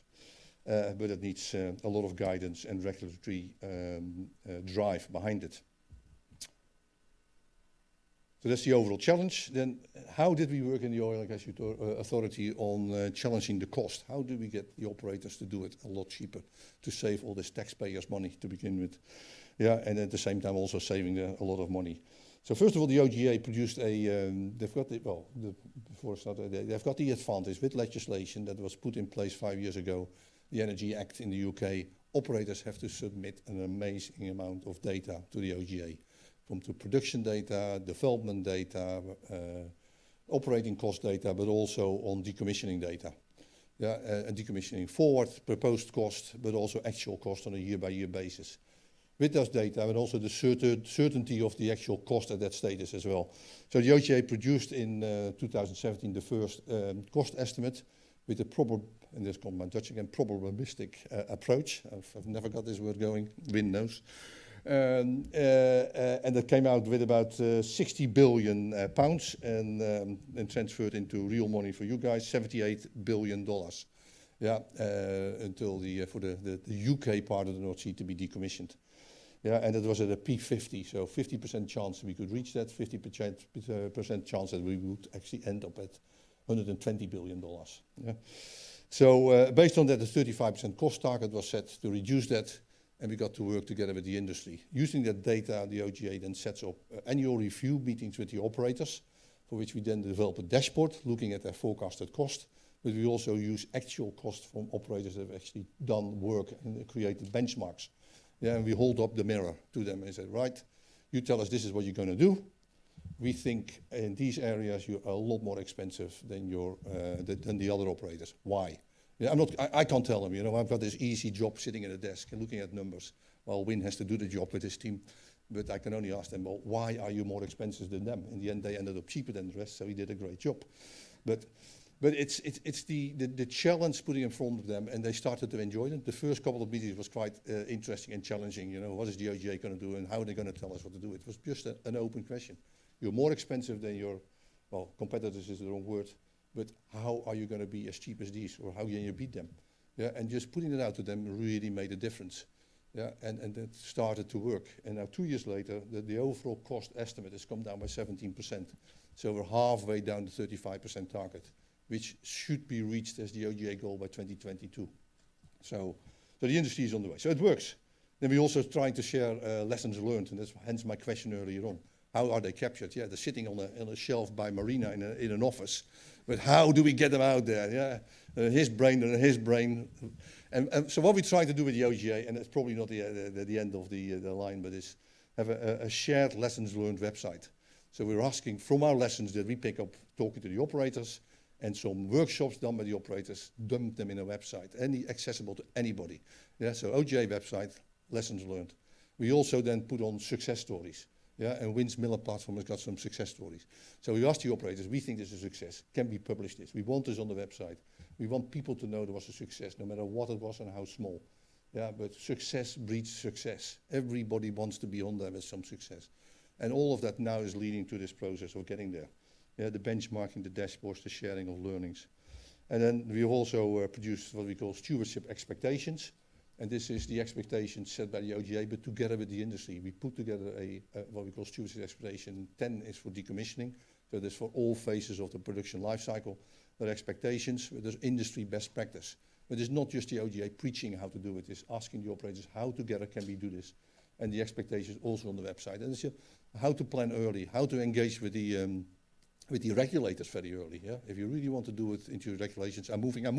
Yes, I'm going very soon. Yeah, so it's all there. So energy transition, lots of work going on in the North Sea, and this is a particular slide from Next Step in the Netherlands, and I think they are miles ahead of everybody else in the North Sea at the moment. I can say that again now because I'm not working for the UK government anymore, but they're catching up. There's a lot of discussion. How can we integrate all platforms with wind? How can we utilize also then to generate hydrogen? How can we store the CO2 in the old reservoirs or the aquifers, and making an integrated picture of this? And I think this is a fascinating project, and they've now already approved the first pilot project of generating hydrogen offshore, utilizing a wind farm, and storing CO2 following that as well. So it's moving. Really fascinating concepts going on there. So Next Step in the Netherlands, just have a look at their website. Interesting. Last one, thank you. I really want to thank you, but I want to leave a message. Yeah, because I was going to leave it like this. There's a document there as well. Offshore Europe was held in last year, September. There was a great panel with the chief exec of the OGA, with some really good industry leaders. And it was a very successful panel. There's a document available, so once you get the information, it's there. But also I wanted to leave one more message. Yeah. Honestly, sorry, I'm very sorry. Since you got me all the way over from the UK, I think 1 more minute, yeah? Okay. Yeah, it's this discussion, and it's really, one thing that was great, and the other, it worried me a bit last night, is to become global leaders. California can become global leaders. The UK can become global leaders. We can all become global leaders. But we're all trying to do it in our own little environment. I think there's such a great opportunity. And the little pocket of the OGA with the cost sharing and getting operators together, I think there's a great opportunity across the globe to try and share learnings and work together rather than each individual just looking at how to do this the best way. So I want to leave it as one last message, and I hope we're going to talk about it a bit more afterwards. Thank you very much. Thank you, Bill. That was excellent. Thanks. And I think that is a very, very good takeaway message. We should become leaders in doing this and look at these instead of problems as opportunities. All right, to wrap up this session will be Joe Nicolette. He's an expert on net environmental benefit analysis. His topic is leave or retrieve, offshore platforms, steel jackets, and pipelines. Joe.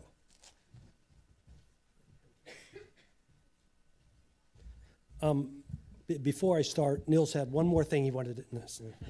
So, no, I appreciate the opportunity to talk today, and I've been involved in as an environmental consultant for over 30 years, and been working with oil and gas since the Exxon Valdez, and working with net environmental benefit analysis applications for the majority of my career across 30 states in the U.S. as well as 18 different countries. And net environmental benefit analysis is basically a mechanism from which to help support environmental decision making. And I'm going to talk about the focus on that approach as it applies to decommissioning, and I'll talk a little bit about reference some of the experience that I've had in working in the North Sea, multiple sites in the North Sea, in Australia, Southeast Asia, as well as the Gulf of Mexico. So with that, what I'm going to do is really one of the key things in net environmental benefit is the word benefit. We need to understand what are those benefits that are provided from a decommissioning standpoint, and how do we use that to support decisions. A term I will reference is called ecosystem services. The United Nations back in 2005 as part of their Millennium Assessment coined the term ecosystem services, which represents the benefits that the ecosystem provides to humans, and hence they provide a service to humans.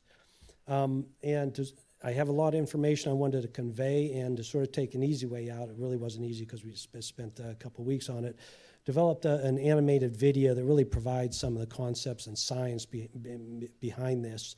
And then I'm going to play this video, and then I'll put some summary after that at the end, and talk about some of the takeaway points. So.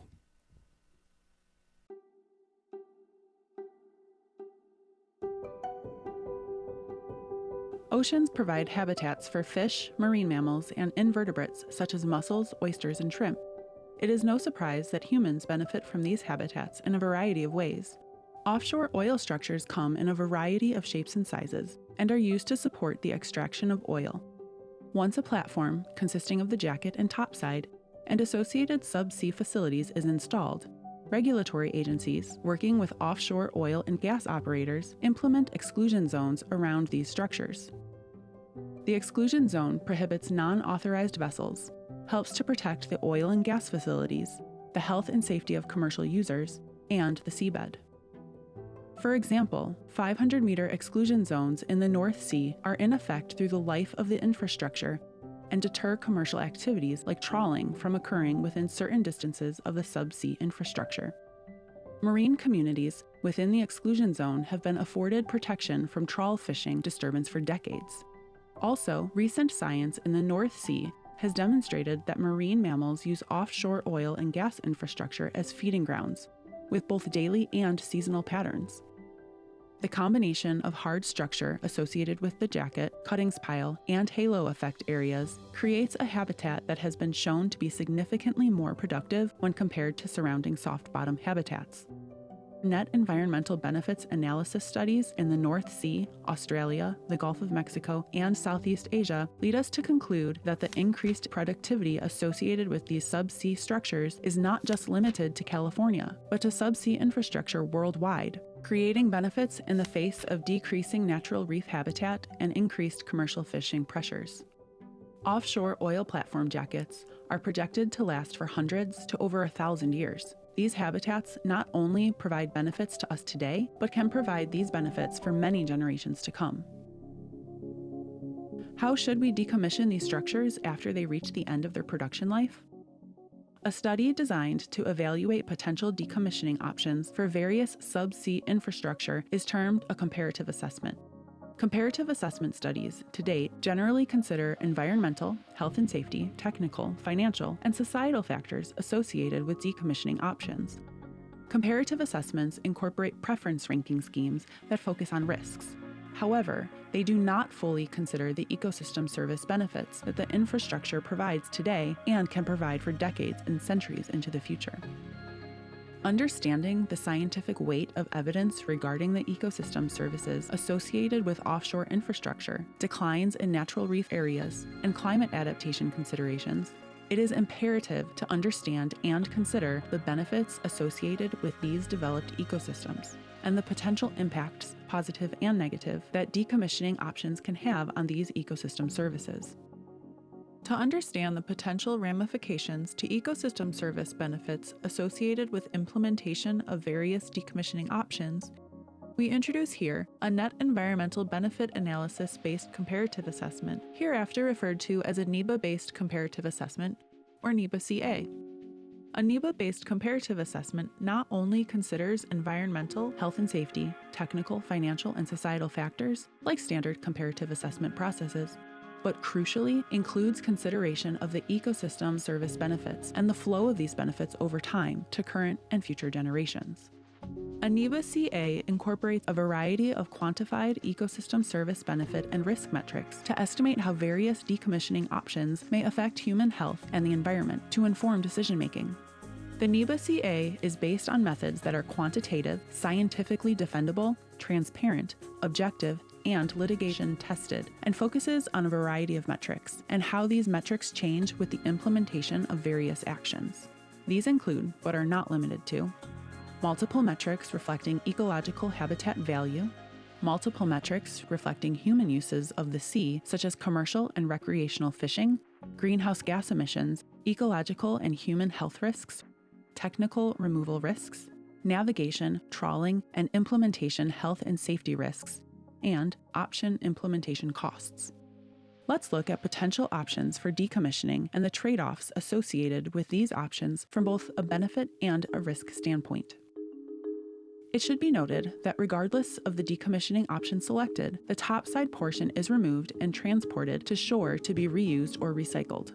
Prior to topside removal, the production wells are plugged with cement, and the pipes from wells to the platform, as well as pipelines that carry oil and gas away to shore, are flushed of hydrocarbons to regulatory standards, then filled with seawater.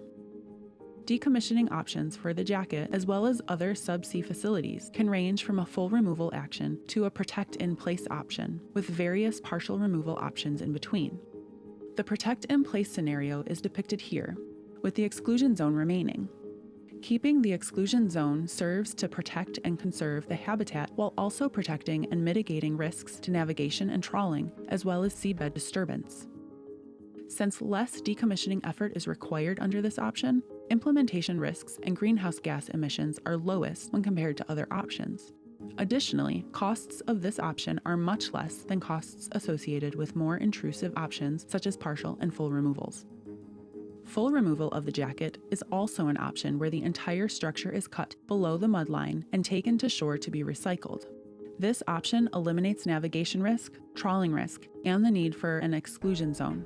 However, it does so at the expense of the environment through adverse impacts to ecosystem service benefits related to hard structure habitat loss, associated fish stock protection, commercial fish stock abundance, and long-term preservation value of the ecosystem. This means that ecological and human use benefits that are protected and provide value today and for hundreds of years into the future would be lost, thus affecting current and future generations.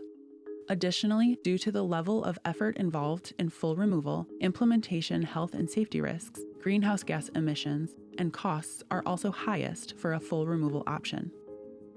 Within the bounds of the protect-in-place and full removal options, there are a variety of partial removal options that can be considered. Partial removal options include actions where a designated section of a jacket or equipment component is removed and either recycled and transported to shore, reefed near the jacket, or reefed at an alternate location. Additionally, there are different methods that can be employed for removing or reefing sections of a platform. For example, cutting and direct lifting versus toppling. For protect-in-place and partial removal options, removal of the exclusion zone will be detrimental to ecosystem service benefits and increase risks. Based upon our NEBA-based comparative assessment case studies, a plausible risk to ecosystem service benefits exists. Regulations, guidance, and decisions governing offshore subsea structure decommissioning should consider the potential for adverse, near-term, and long-term risks through adherence to the precautionary principle. That is, if an action or policy has a suspected risk of causing harm to the public or environment, in the absence of scientific consensus, the burden of proof that it is not harmful falls on those taking the action. Do we have scientific consensus that there are no risks to the ecosystem and associated human uses of the sea with mass removal of hard structure? Complex, multifaceted decisions must address many questions and balance competing criteria to achieve the least overall harm outcome. Good-intentioned, but narrow-focused, decommissioning option evaluations have the potential to lead to unintended consequences. Since a decommissioning action must be taken, robust scientific analysis within comparative assessment underpins sound least overall harm option decisions. Comparative assessment methods differ, and while they may lead to the same conclusions, some situations may not. The NEBA-based comparative assessment specifically supplements, as described, a standard comparative assessment in 3 key ways. First, the NEBA-based comparative assessment incorporates ecosystem service benefits and the flow of these benefits over time. Second, it is primarily quantitative and does not rely on ranking or weighting schemes that can introduce subjectivity and bias into the option selection process. And third, provides objectivity, that is, rather than having preference weights imposed by others, provides transparency to stakeholders on inputs to the comparative assessment.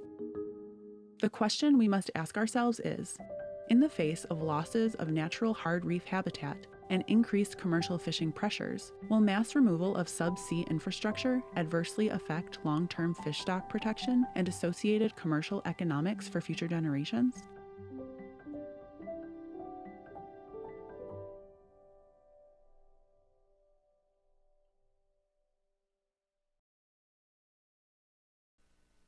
Okay, so I hope you liked the animation. If I was to try to present that, I would have went down so many rabbit holes we would have never got out of here. So, but anyhow, one of the things I wanted to get over with this concept is that really when you think about where we are from a regulatory standpoint, we tend to start over in this area of full removal. And when we right here, when we look at things such as ecosystem service benefits and look at those values, we're actually at the opposite end of the spectrum. So what it shows is that from a regulatory standpoint, you're going from the right. When we consider ecosystem service benefits, we're starting from the left, and then really working towards a risk management approach at some point that gets us to where we need to be. And I think that you have this, it looks like to me that shows there's a disconnect between the policy and regulations and what the science is telling us. And one of the attributes and where I sort of look at that is that we've learned a lot more information over the past 10 years and 15 years since a lot of these regulations were developed. The information that Jeremy and Ann were talking about earlier. There's a lot more information out there that now we can use to help support some of where we're going to be with this process.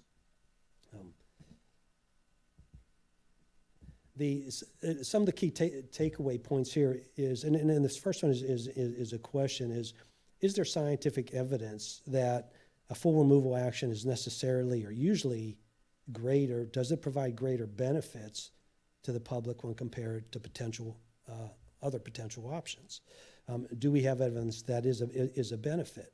And second of all, the net risks and benefits of options, I think we need to understand those better. So when we look at those graphics, we can understand what are the issues, both the risk and the benefits in that, especially in the face of declining reef areas, natural reef areas, and climate adaptation considerations and what we have there.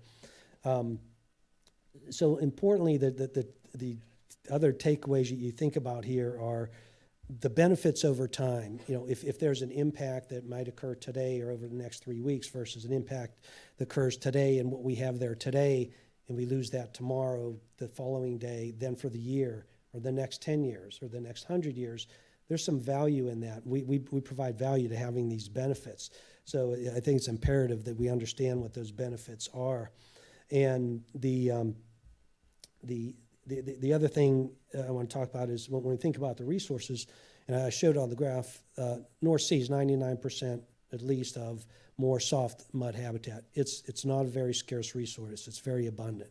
The hard structure, which is declining in natural reef habitats, which is a scarce resource, is much more valuable. So when we think about the decisions we make in that regard, understanding that concept is important on what are the trade-offs that we're trying to make here. And the other thing too is I heard a couple comments on the operator saving money on doing partial removals, not doing a full removal. And I guess my point there is getting at really what is the focus of what we're trying to do. We're trying to maximize benefits to the public while managing the risks. That's what our end goal is. It's not about that money that's spent at the end of the day. It's managing the risks and managing the benefits to the public. And I think Niles talked to it a while back is, there are regulations that govern, well, you can only go so far, but maybe some of that needs to be revisited, and we need to look at where some of this goes, because we're learning a lot more information, and there's still a lot more information to be learned. And when you think, some of the work that I know that's ongoing is related to if you remove a structure, well, maybe it doesn't affect the local commercial fishery. Well, some of the modeling may indicate that, well, if I remove this group of platforms in this area, it could have an effect on the commercial fishery. So there are those types of things that we need to learn about and get more information on when we move to that point. And I think that was all I had. So thanks.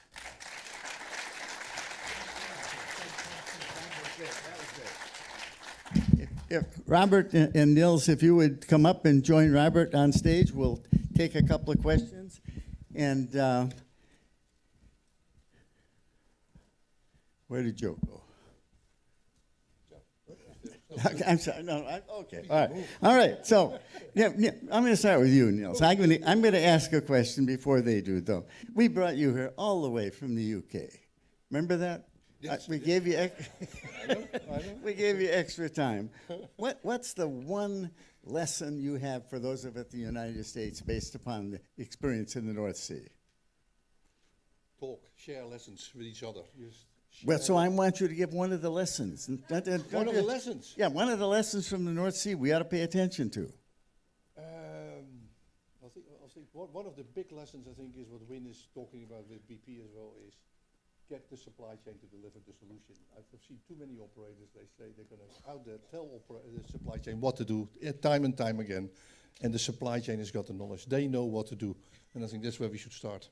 All right, let's questions out there. Yes, right down here. Anybody got a microphone for him? Well, this is the Oscar season. I think your short film should be nominated for an award for the best documentary in a short film. It was really well done.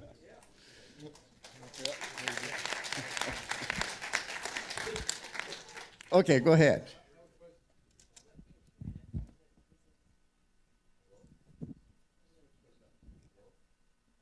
Just holler it out and we'll repeat it.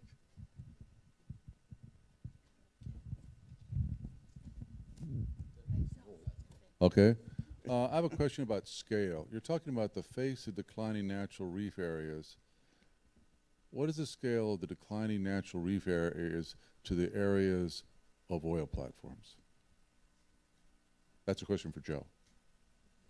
I'm not sure if I know I don't know the overall scale of the natural reef areas. In the North Sea, and you can think me wrong, but when we've looked at the areas of the exclusion zones and so on and so forth, that makes up less than, or about 0.08% of 1% of the total surface area. And one of the graphics there, they're not spread out evenly, and one of the things that we've seen is there's a lot of clusters of those, of the different platforms. And some of the information that's coming out of the Insight program is, first of all, a couple of things that have come out. One is that when they look at communities on the platforms, they're very close to the communities that are on the natural reefs. And number two is that there's they've demonstrated connectivity where the different animals and biota used at different platforms. Like, for example, seals, whales, a variety of marine mammals, just looking at all those different patterns. So when you think about that and sort of the potential for a localized effect in some areas or potentially larger, and that's one of the questions is, how is this all going to balance out if that reef habitat's declining, and are we, and all I'm saying in this is, let's understand before we take everything out, let's understand and make sure what are some of the potential impacts down the road. We have another one in the back. I had a couple of questions. One is on recycling. How do you clean up the metal enough so that you can bring it to shore, and how do you organize a buyer for that? And secondly, in bringing the heavy lift vessels out to California, I was involved in the SWORS project where we brought the jack up from the west coast of Africa. We had to bring it around the Cape, and the cost was so much that the operators wanted to share in the cost of that, and the government agencies were encouraging the operators to do that. So in other areas, like in the Gulf of Mexico or in the North Sea, where you have a lot of decommissioning going on, are they collaborating in using vessels and coming up with ideas for recycling, or are there organizations where operators work together? How is that working? Who wants to start? Yeah, I'll take a whack at that. So I'll go for the recycle thing piece first. So that's routine business, you know, in anything we do in an operating mode or a decommissioning mode, be it offshore or any civil constructions around the world. You take steel, rebars from buildings or the steel structures. So there's nothing impure in the steel. So basically you bring it on shore, you break it down into small pieces, and it goes back through the waste stream to be recycled or resmelted and the like. So that's kind of routine.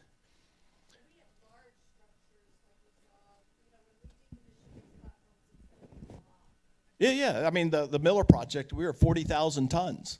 And we were in, you know, a number of acres of that yard, and so they start disassembling it from, one big module to big chunks. They'll separate out the aluminums and the different materials till they get down to just the steel. Steel gets aggregated up, put in bins, and sent off to the recyclers. So that's do it for automobiles. We do it for civil construction. So globally, in Europe and the U.S. That's business as usual. So I think we've got that nailed. The challenge is really to get the big 40,000 ton chunk out in the middle of the pond to the beach and in manageable pieces. Let me kind of make the second piece about collaboration. It's back to what Niels was saying.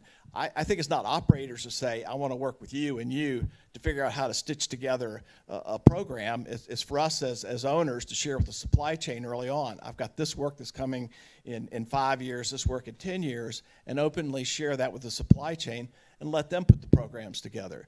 The Miller project in year 2017, we were part of a campaign. They came by and did a few lifts for us, but they did lifts for others in the same field. So let the supply chain put that together because they see everything. I just see my swim lane of my platform, and I'm not informed enough to make those kind of global synergistic decisions. Would either of you like to? Yeah, just a quick one on that. In addition to that as well, again, the OGA has put together a project where they call Pathfinder, where they're getting all the operators to put their projects onto the system. So the supply chain can actually see them in advance. It's not just only for decommissioning, it's also for new development projects. And it's been going at a rate slow, but now by the end of this year, there will be a full-fledged system, and operators will be not only encouraged, they will be told to put it on there as much as possible. So the supply chain knows what's coming, because they're always complaining. And Win will know that we don't know what's coming and when it's coming. Well, we know for sure there's going to be about 2 to 3.5 billion worth of value coming in the next 5 to 10 years every year, and we know half it's on wells, 10% is on this, 10% is on that. So you can basically find out what's going on. But Pathfinder will identify each of these projects coming forward. Yeah, so that's a good approach. And just to throw a challenge out there, we're in the UK, we're doing 1 to 1.5 Californias a year, okay? So it's a bit of work out there. Good point. All right, we have another one in the back and then up here. So I think I heard that they were designed for 25-year lifespan. The platforms are operating for maybe 50 years. If they're repurposed, they could maybe last 10 or 15 more years with cathodic protection. But then Joe mentioned the structures might last 300 to 1,000 years. Could you provide a little more detail on what's the difference? Is it different components are wearing out? Or what's the difference between those two different timelines? Yeah, a lot of that has to do with the steel, the thickness, and where it's cut, and how much you're looking at there. And again, that's arranged because we've only seen them go for 50 years, so we really don't know how long it goes, but just through some of the mathematical calculations we've done on corrosion inside, and once if you do a partial and you cut and you allow seawater inside corroding from the inside, and both of those are roughly the estimates. There were around 600 years, and somebody else may have another. Yeah, let me add to that. The longer life period is what you're talking about for something that's being reefed. So that's not a freestanding operating manned facility. That has that shelf life of maybe 50 years. If you inspect it, it's good integrity and you do that. The longer timeline is when you've toppled it or done the partial abandonment and you're really in a much more benign, less active environment there on the subsea. We'll take one more before we break. Where? The microphone's on its way to you, right there. Who is it? You gotta be When I listened to the first two presentations, I came away with the feeling that these things are, I think you used the term public consultation, that these things go by without controversy. Like it's normal and people aren't filing lawsuits, or the public participation process isn't elongated and arduous, which is not typically the case in California. So I'm wondering if that's something you could comment on. I think, well, you've done them, so... Yeah, I'll take a whack at it. I mean, I think, the first one done in the North Sea was probably a bit more contentious because people weren't familiar with the process. So you kind of go from Brent Spar in the mid-90s. But, as industry has done a few, as all the stakeholders have participated, they become more familiar with the issues, and it really distills down to in 95% of the assets, it's pretty straightforward, and the routine process handles them. There's always an outlier or two that generates more discussion, but it's become a bit more business as usual.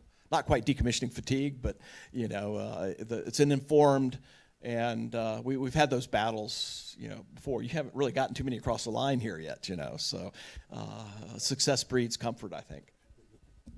Yeah, and I just want to add a little bit to that. At the end of mine, you had seen that we were trying to present a transparent, objective process without doing more of ranking and weighting, where stakeholders are up front ranking and weighting different parameters before you get to the end of the decision. This sort of flips it so that you're looking at the science first. What does the science say? And then, that's a point where, different stakeholders, you can get into point if you need to adjust any of those, but it gives all the stakeholders, not just those in the room when the ranking occurred, but everybody that's looking at the same footing to say, okay, this is what the science said, and this is why, a certain decision was made.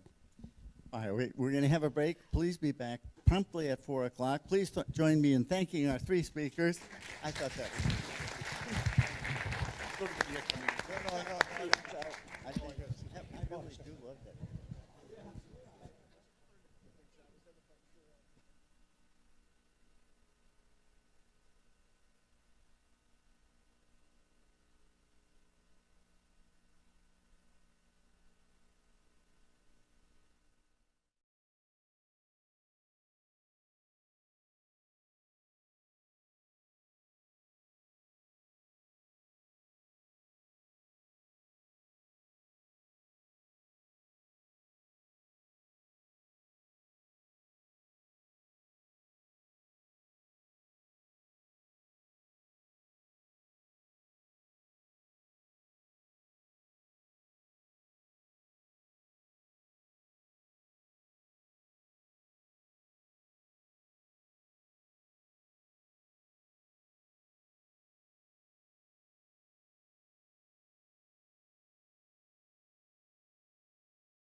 We're going to get started again.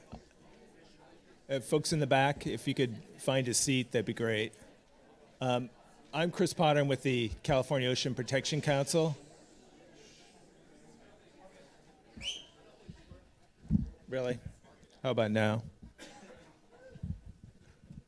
It's one of the handicaps about being tall. Again, I'm Chris Potter. I'm with the California Ocean Protection Council. I thought I'd give Jerry a little break here in being MC. I have the pleasure of introducing three of my state colleagues. They're going to be speaking to the state agency review and the decision-making process around platform decommissioning. First up, we have Seth Blackman. He's the chief counsel for the California State Lands Commission, and he'll be speaking. The title of his talk is the legal and policy challenges of offshore decommissioning in state waters. Seth?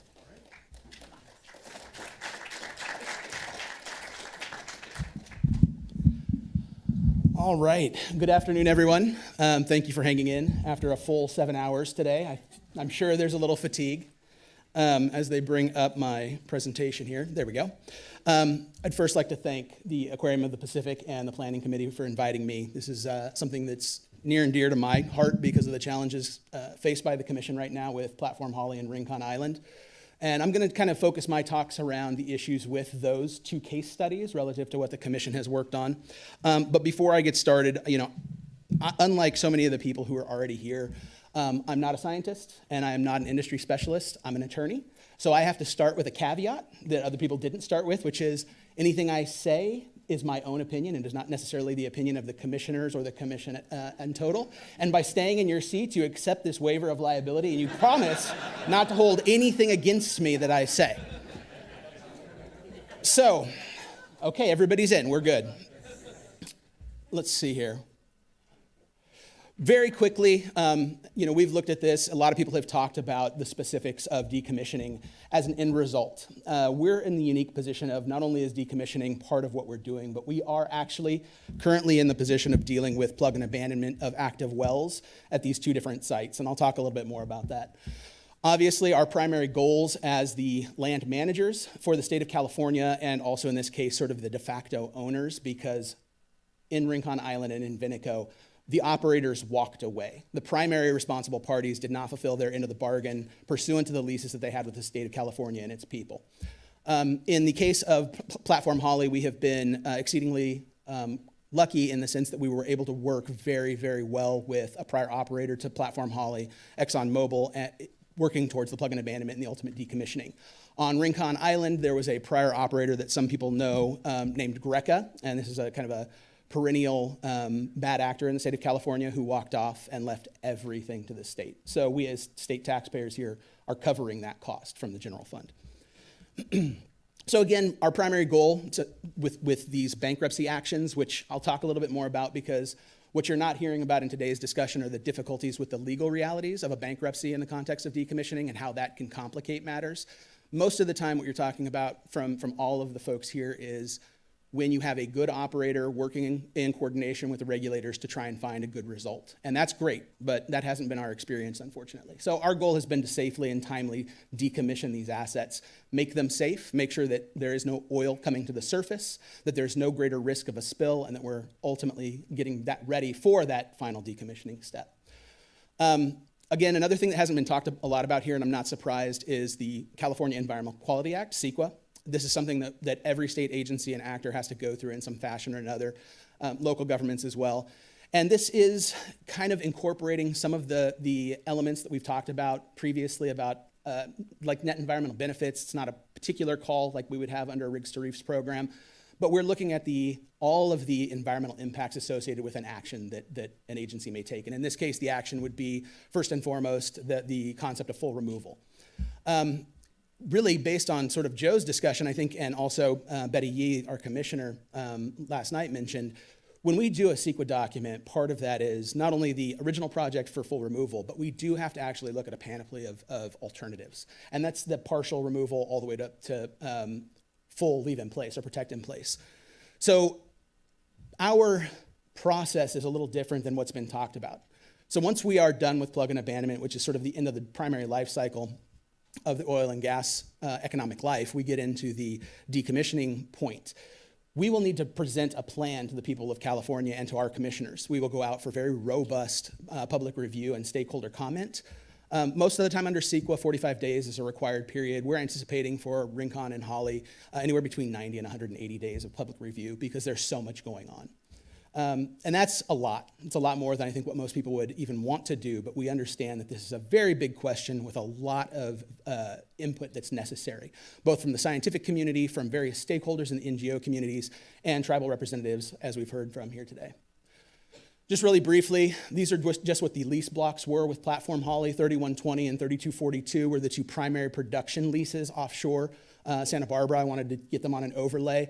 You'll see a little box up at the top, that's 421. Those were the offshore piers. You'll see that coming up here again in a moment. This is some of the infrastructure that was associated with Platform Holly offshore. This is the Elwood onshore facility, a dedicated facility for dealing with hydrogen sulfide gas and the oil produced at Platform Holly. There was no other location for that. Down on the bottom here, as you can see, are the remnants of the remaining offshore piers. Some of the pictures that Simon Poulter put up earlier that showed these extending farther off into the water. These are what remain. On 421.1, it was an injection well. On 421.2 on the right was actually a production well that was sought to be reinstated for production actually as recently as 2004 or 2014. None of that's happened. We have actually gone through and plugged and abandoned these wells now, and we're working with our contractors and with our team to begin the decommissioning process to remove the infrastructure on these wells and the piers. Again, I wanted to sort of give a picture that captured where offshore Platform Holly was relative to the Elwood onshore facility up at the top circle and Pier 421, just to give you a sense.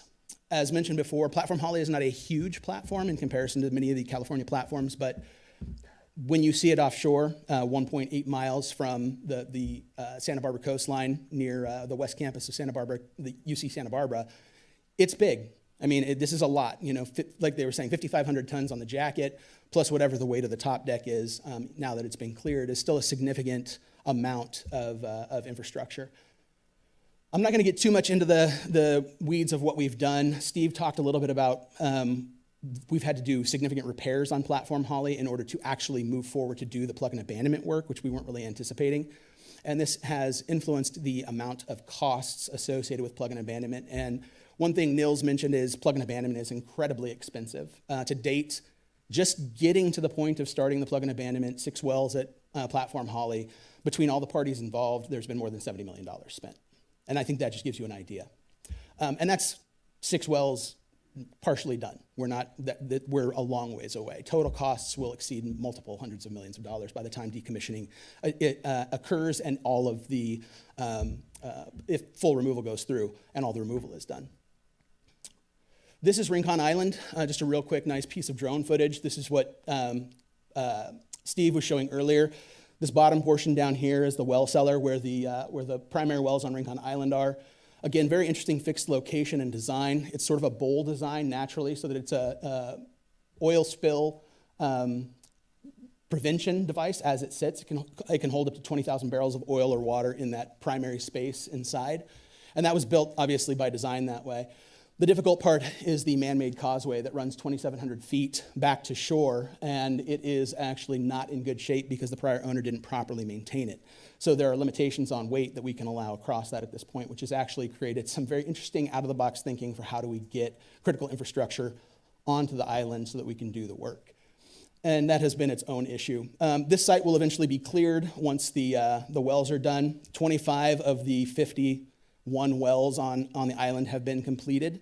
To date, we're at about $26 million on the plug and abandonment for Rincon Island onshore and offshore. This project, by the time we're done with plug and abandonment, will be about $50 million in just plug and abandonment. So again, it gives you sort of your cost assessment. And these are, generally speaking, shallower wells. They're old. They wouldn't necessarily be a problem, but for the fact that they weren't properly maintained through a very long period of time. And so our crews have been having to deal with issues that come with that lack of maintenance. Just some more pictures of the onshore. So this is really, I think, probably one of the biggest things for us. You heard Simon talk a lot about, there is a lot of expertise in California about decommissioning. It's happened before. I think that's true. The difference, of course, is it's never been something that's been foisted off on an agency. you've always had a responsible party that was there that had significant expertise. You've had your Chevrons, you've had your Exxons, Arco, others who in-house had the expertise. In both the case of Rincon and Holly, the operators fled.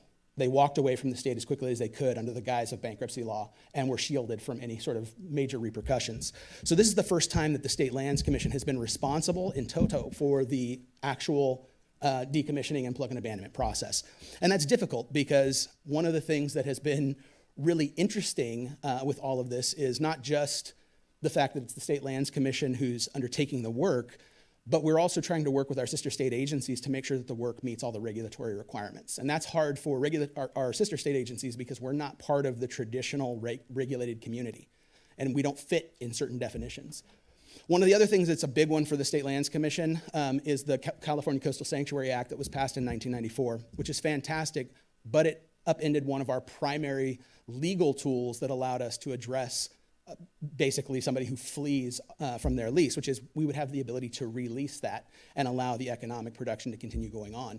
When a lease is terminated or quit-claimed, like they were in the case of these bankruptcies, the leases come back to the state, and that the rest of that area that was under lease goes into the coastal sanctuary. And I think you heard Betty Yee last night talking about this. And this is where thousands and thousands of acres have been returned to the state in the coastal sanctuary. But that also means that we can't bring anybody else in to operate this. We have to figure this out on our own. So that's one of the major legal structure issues that came up.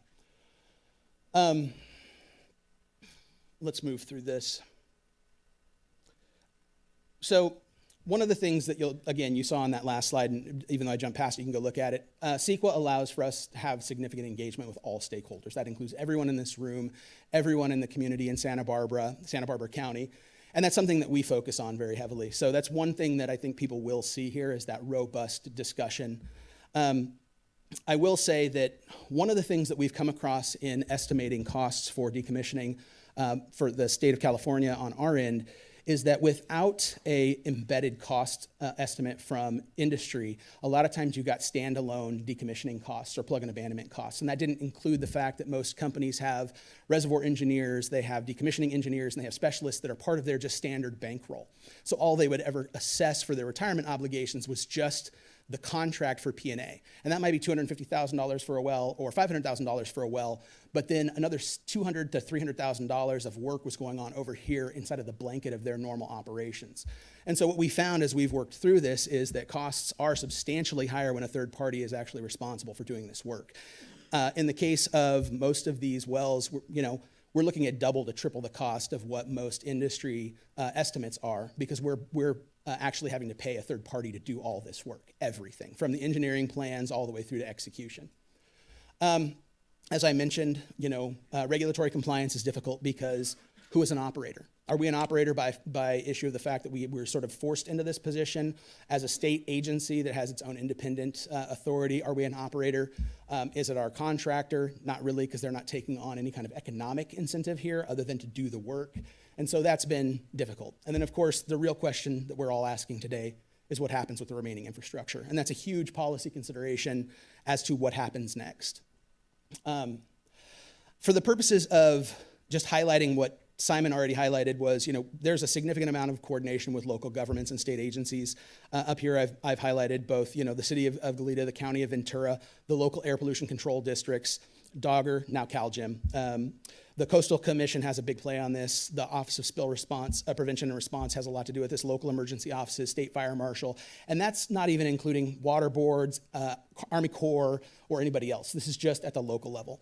And then on top of that, we also have been really lucky in this instance because we were able to make contacts with the local tribal governments. And this is a shout out to all of the tribal governments that we've worked with so far in Santa Barbara. And they've been really helpful for us because they're part of our spill prevention response planning. We want to incorporate the tribal governments in the work that we're doing on a day-over-day basis so that we have a knowledgeable pool of cultural monitors who can intercede in the middle of any kind of spill response or as we practice our spill response. And this is something that we've really been trying to build out over the last few months as we've had some experiences at Holly and at PRC 421.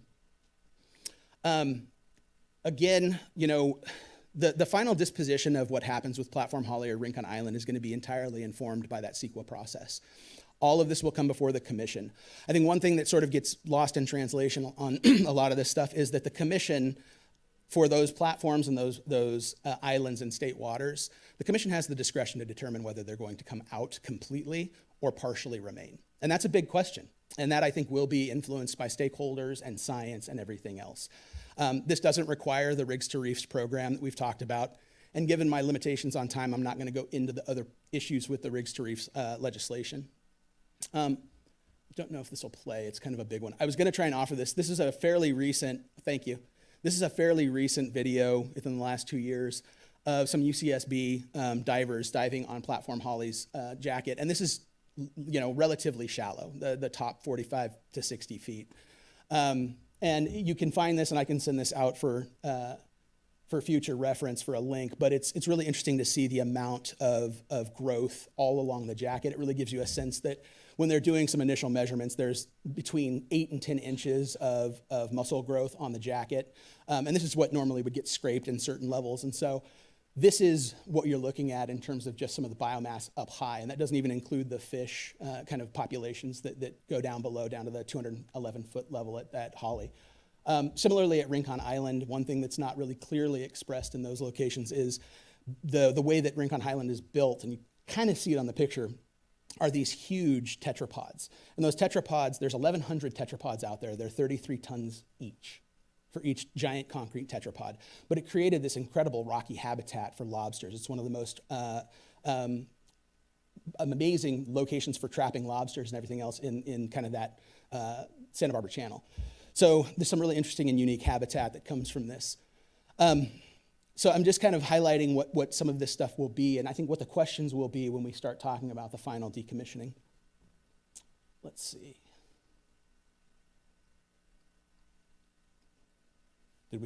Oh, there we go. Well, we'll stop with this because I am pretty much out of time. So thank you very much.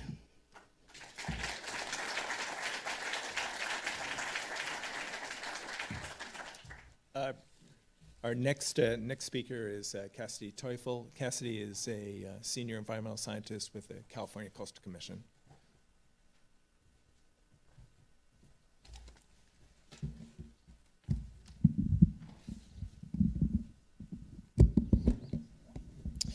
Thanks, Chris, and good afternoon.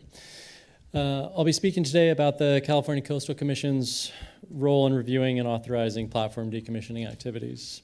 I'm sure most of you are familiar with the Coastal Commission, but in case you're not, it's a state government agency similar to the State Lands Commission that Seth was just describing. And we're responsible for planning and regulating development, both onshore and offshore, within California's coastal zone. Coastal zone is an area that extends typically a short ways inland of the shoreline and out to the 3 nautical mile state waters boundary.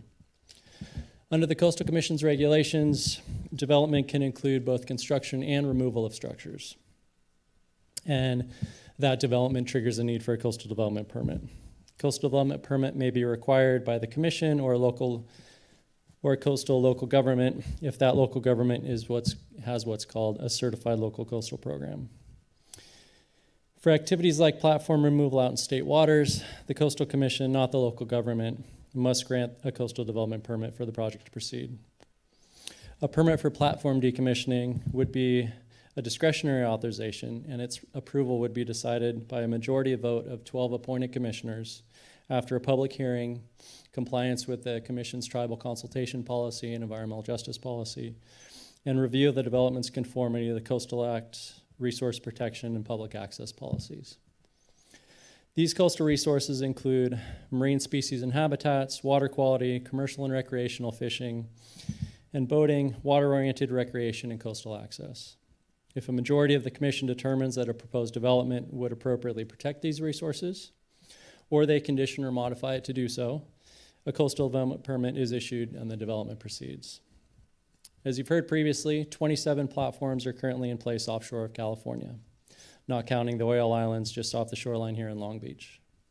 7 of the platforms are located offshore of Seal Beach and Huntington, and 20 more are in the Santa Barbara Channel. Statewide, 4 of these platforms are located within 3 miles of shore, which means they're within the coastal zone and the state's jurisdiction, an area referred to as state waters. The remaining 23 are located outside of that jurisdiction in federal waters, Within state waters, the Commission and its partner agencies have already overseen and authorized the decommissioning and full removal of 7 platforms. 1 in the late 1970s, 2 more in the late 1980s, and 4 more, the 4H platforms you've heard mentioned today, in the mid to late 1990s. These past decommissioning activities and the environmental review that preceded them give us a good sense of the regulatory process and types of coastal resource issues raised by platform removal. So, what did that process look like? Well, I'm going to focus on the Coastal Commission rather than the other state, local, and federal permits and authorizations needed for decommissioning. I think Simon's laundry list of agencies give you an indication of how complex that would be. We, along with our other agency partners, recently worked with the Bureau of Ocean Energy Management on the preparation of the Citizens Guide to the decommissioning process. That document's available on the BOEM website and provides a good indication of the different agencies and regulations at play. Although not comprehensive, as we heard from Angela today, needs some updating.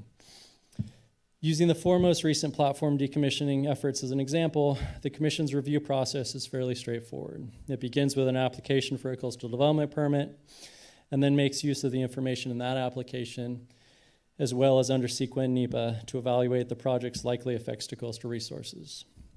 In the case of these 4 platforms, that evaluation was then used to inform a staff recommendation that the project proceed with a variety of resource protection measures in place. After a public hearing and considerably extensive public comment, the Commission unanimously approved full removal of all 4H platforms. Among the issues that received closest scrutiny were marine wildlife species potentially affected by the ship traffic and use of explosives associated with the removal work, the potential for oil spills from active pipelines near the project sites, interference of decommissioning activities with commercial and recreational fishing, and the use of platform materials for the creation of artificial reefs. The artificial reef issue received particular attention. A number of sport fishing organizations, recreational fishermen, and university researchers supported the creation of artificial reefs using platform materials, while some conservation organizations and commercial fishing groups opposed the idea. Ultimately, the Coastal Commission determined that it would be infeasible to modify the removal project to include artificial reef creation. Among the reasons cited by the Commission for this determination were that the state lease requirements authorized full removal of the platforms from the leases, as well as the lack of artificial reefing program in the state of California, and policies and guidelines by the California Department of Fish and Game that limited the types of materials that could be used for artificial reef creation. Further, the oil operator in that case was pursuing authorization for full removal of platforms and was not seeking to use them for artificial reefs. While the Department of Fish and Wildlife was at that time exploring the idea of using platform materials for artificial reefs, it had not submitted an application to do so, nor pursued other authorizations that would be needed for that. As a result, full removal of all 4 platforms was permitted by the Commission, and the work was carried out in 1995 and 96. No offshore platforms have been decommissioned or removed since that time. Currently, however, 6, as we've heard earlier today, 6 of the platforms in the Santa Barbara Channel are in the early stages of being decommissioned. At this point, the work is primarily focused on the plugging and abandonment of wells and removal of well conductors. All but 1 of these platforms is in federal waters. Platform Holly is the exception, as Seth was describing. The regulatory process for decommissioning in federal waters is somewhat different compared to state waters. Because a federal law called the Coastal Zone Management Act, passed way back in 1972, provides the California Coastal Commission with the authority to regulate activities even outside of the state boundary, outside of state waters, if they're reasonably likely to affect California coastal resources. This means that in addition to needing federal authorization, decommissioning activities that would affect state coastal resources would need to be evaluated and approved by the Coastal Commission before proceeding. Although we don't have any examples of the process that would be, specific process that would be used because no federal platforms have been decommissioned or removed, we expect those projects to raise similar issues to those we've seen in the past, including the 4H platforms. We're currently in the process of reviewing the permit conditions applied to those past decommissioning efforts, tracking down some of those lessons learned documents that Simon was describing earlier, and reviewing them in order to learn from that past work. In the more than 20 years that have elapsed since that last round of decommissioning, new tools and scientific understanding have been developed that can help guide the next round of decommissioning. I'd also note that compared to 1995, today we're much more concerned about greenhouse gas emissions. With a deeper platform, larger equipment, and longer construction period, there would be more criteria in greenhouse gas emissions released during the decommissioning efforts that would need to be reviewed carefully.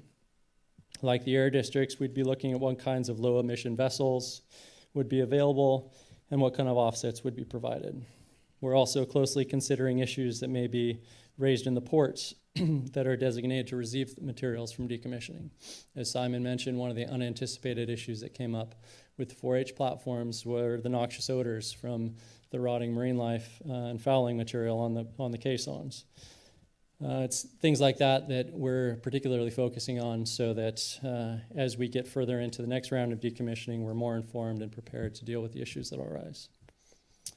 I'll leave it there with a final note that at this point, we're focusing mainly on the full removal option because we've yet to see much discussion from the operators about pursuing partial removal or reefing. And as Eric will mention in his talk coming up, the state still doesn't have an artificial reef program that would allow for anything but full removal. Thank you.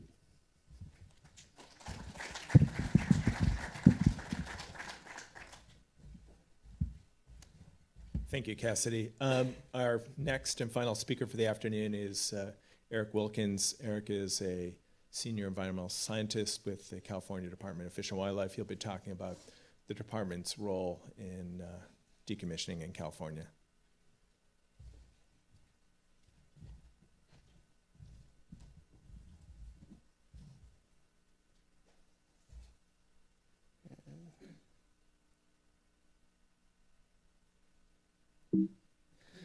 Good afternoon. I'm here today to talk about the department's role in any current and future decommissioning processes. And one thing to note is the department's role will be consistent in regards to our trustee responsibility, but how the department will engage will be different due to a variety of factors.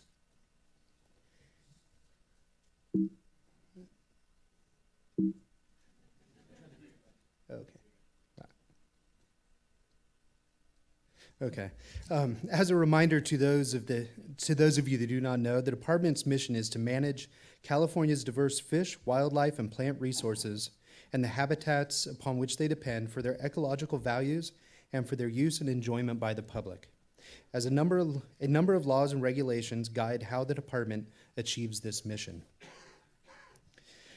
The department has the authority for decommissioning under a variety of roles, including statutory authority, trustee and responsible agency status under Sequa, Marine Life Management Act, and an advisory role to other agencies.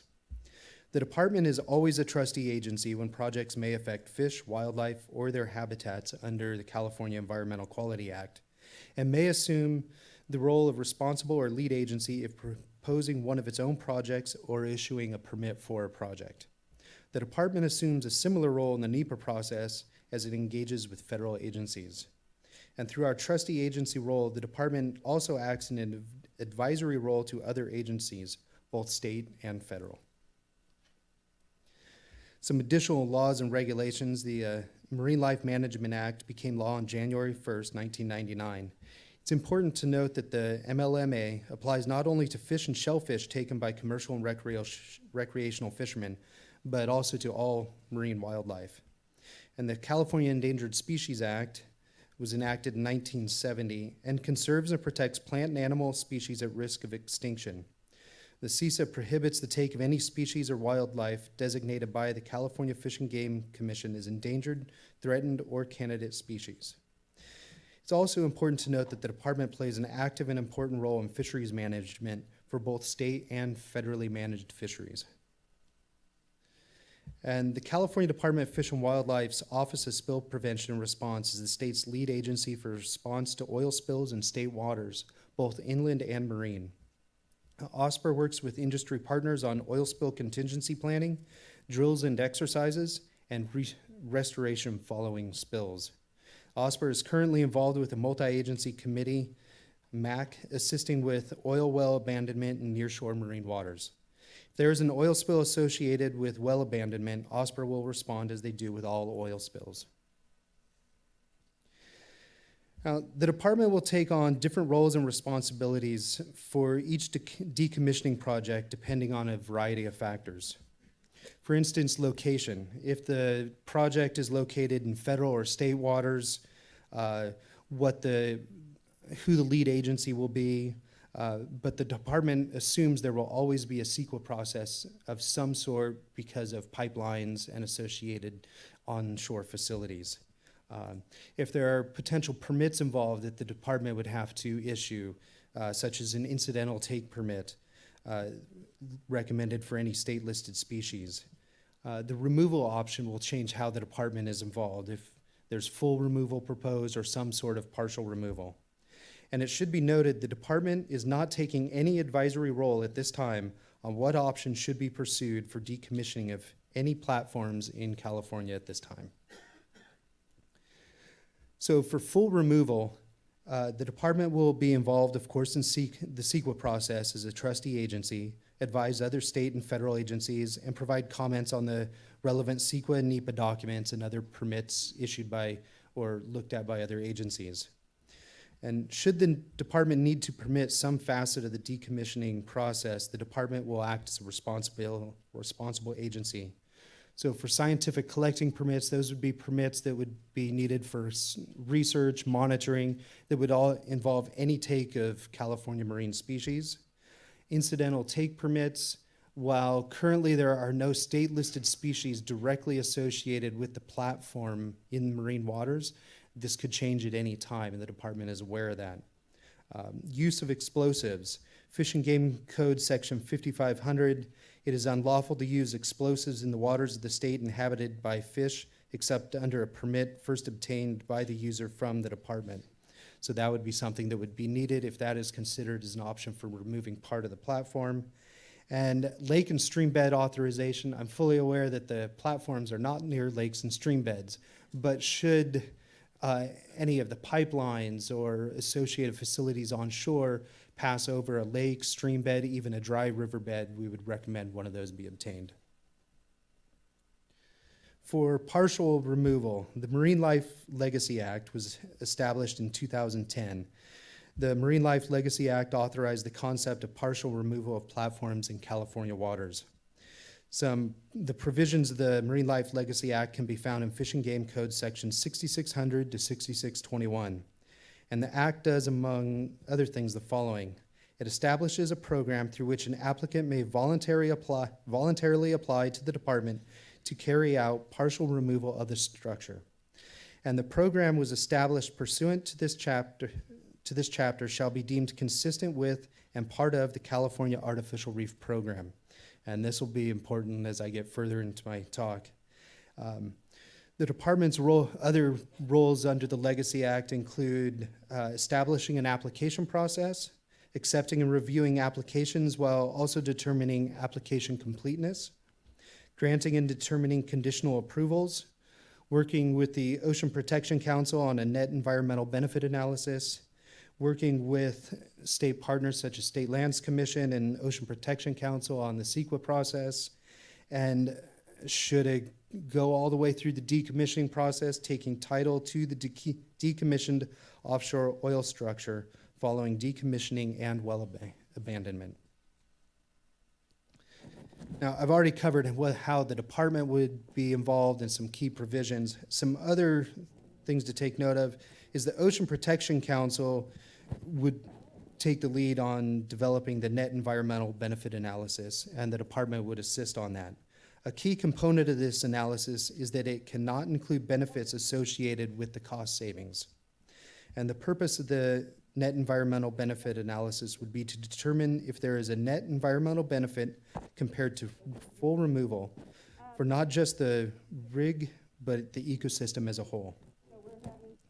The State Lands Commission would be determining the cost savings from partial removal compared to full removal, and they would also be working on the apportionment of that cost savings.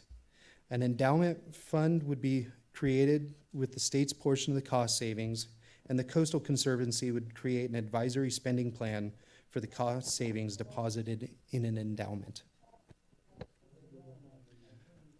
So as I've mentioned before, I get back to the California Artificial Reef Plan or program. And this is important because the Legacy Act says that that we have to have an artificial reef program in place. And the CARP, as we like to call it, was originally created in 1985. It's been unfunded since 2001, with no defined source of continuous funding for the program. Much of the previous efforts from research, design criteria, and plan creation is unfinished. And to note, the guidelines, which can be found on our website, that were created are neither a plan, they're not a policy, or a program. For the program to move forward, the department needs, first and foremost, funding. Secondly, baseline assessments of existing artificial reefs are needed, as well as answering questions such as the need of an ecosystem, at an ecosystem level in California, how many artificial reefs need placed, to what extent, where, those sorts of questions.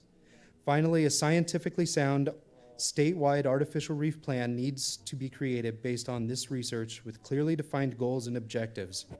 There's no way to tell if an artificial reef is functioning without research being done in advance and clear goals and objectives put into place. All of this leaves the department in the position of not being able to endorse, recommend any new artificial reefs in California state waters until a scientifically sound statewide artificial reef plan has been created. So unfortunately, this puts some constraints onto the department, and one, of course, is the available funding. And secondly is the laws and regulations that the department operates under. For instance, under Fish and Game Code 6420 to 6425, which is for the California Artificial Reef Program. The program as defined right now is for research and placement of reefs only for inducing and increasing fish, invertebrate, and kelp production. It does not cover artificial reefs designed for other uses, including reefs from decommissioned oil platforms. Additionally, it is the department's understanding that Bessie is unable to transfer title to any of the offshore platforms to the department in federal waters until a statewide artificial reef plan is put into place. Additional constraints that the department has identified is that within the Legacy Act, there is language to pre-fund program startup by the operators to help the department start a project for partial removal. Unfortunately, it's unclear to the department how that would move forward. Also, the Legacy Act establishes a process for funding the department, but much of that funding would come after the fact, after cost savings has been determined. So with also at the same time having to get our artificial reef program moving forward with no funding, we're left in a little bit of a standstill. Additionally, we're seeing some issues with timelines, and the additional work needs to be done to determine the timelines for the net environmental benefit analysis, the application process, approvals, and the Sequa process, as currently none of those timelines have been determined, which leaves the operators in a position of not knowing how to move forward. And finally, liability. Additional clarification is needed to determine the liability that will be taken on by California and the department as a whole by taking on title to a partially removed platform structure, both in state and federal waters. And this is we know this is a concern both for the state and for the operators. Some of the current activities the department is doing, we're actively participating on the California Interagency Decommissioning Work Group. We're actively looking at the best available science and research opportunities and partnerships with researchers, other agencies, and stakeholders as we look to gain baseline assessments towards the goal of a full statewide scientifically sound artificial reef plan. And OSPR continues to work with the State Lands Commission and other agencies on current well abandonment activities. Thank you.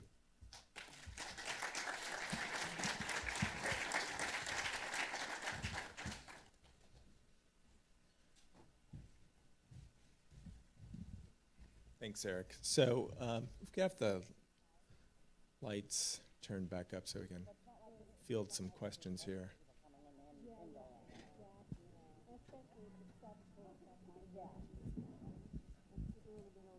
One in the back. So I asked a question earlier this morning of Linda, and I wonder if I could just ask it again.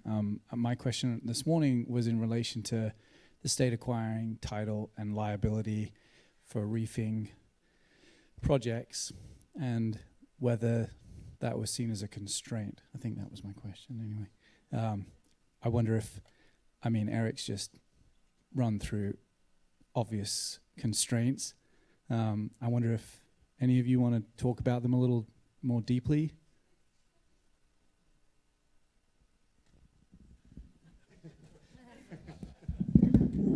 I'll move. No, you're good, Chris. It's okay. No, I think the question really comes down to how the Rigs to Reefs program may work. And I've worked with folks, including Chris and some of the folks at CDFW, on what we could potentially do to try and make the Rigs to Reefs option something viable in California. But the title issue is something that comes up very realistically about a limitation in terms of liability. And the liability requirements right now under law say that the operators have to retain liability for life. So they're never released. And that's really more of a limitation for the operators because they would rather just do the flat removal at that point and just be done with it because it's a cost certain and it can be done. It is a little bit different, and I only bring this up because I think most of what's focused on in Cassidy and Eric's talk is with the federal platforms and the OCS. For example, Holly, we already have title to. It's in state waters, on state property. It's ours. We're dealing with it as a state. What happens to it in terms of potential reefing is a function of, like I said, the Sequa process that we're going through and the Commission's independent authority. There's a lot that is embedded in that I don't want to get into right now, but it's a little bit different animal than what happens with an OCS Rigs to Reefs program. So there's big obstacles in the OCS to the state actually taking title that have to be resolved before anything will ever happen. And that's just at a fundamental level. Then we have to work out how the process works like it does in the Gulf and how that gets funded. And that's a very different animal.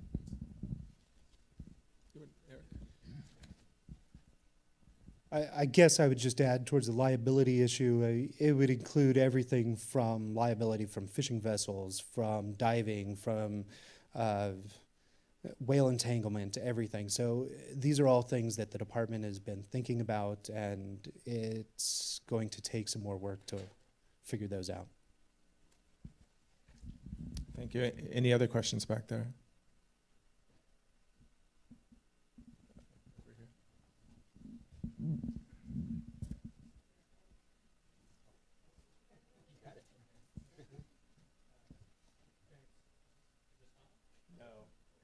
It doesn't seem to be.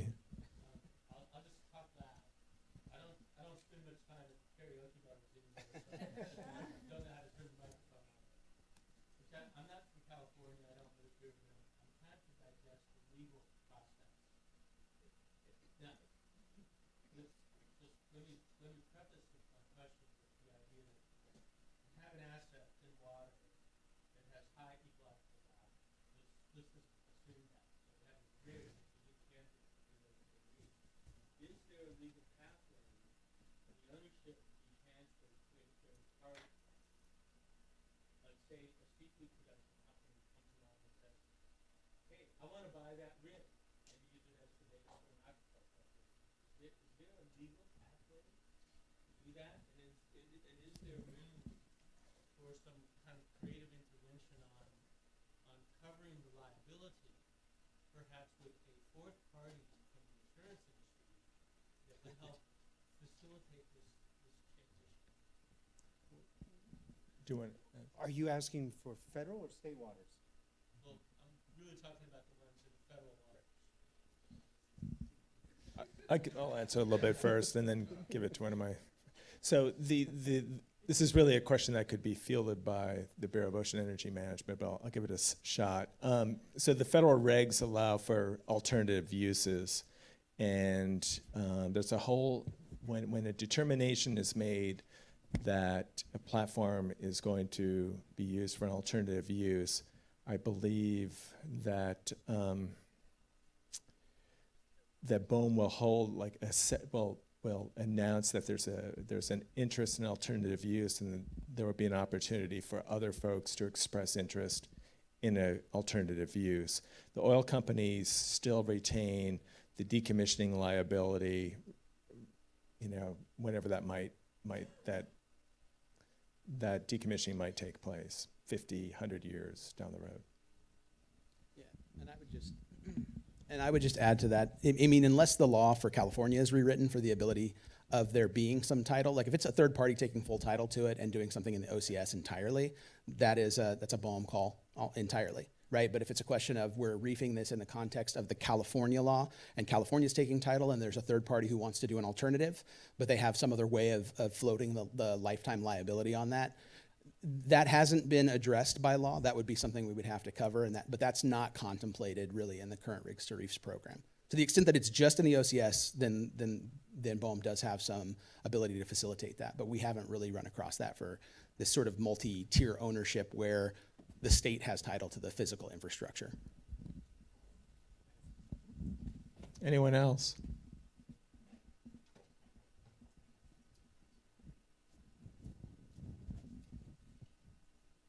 Oh, in the back. Val, I think, has a question. I was just wondering, is there any pending legislation to alter the current Rigs to Reef program? Not to my knowledge. As you know, there have been a few attempts, but the most recent ones were just last year and then 2 years before that. But I've heard of no author taking up the issue, no legislator.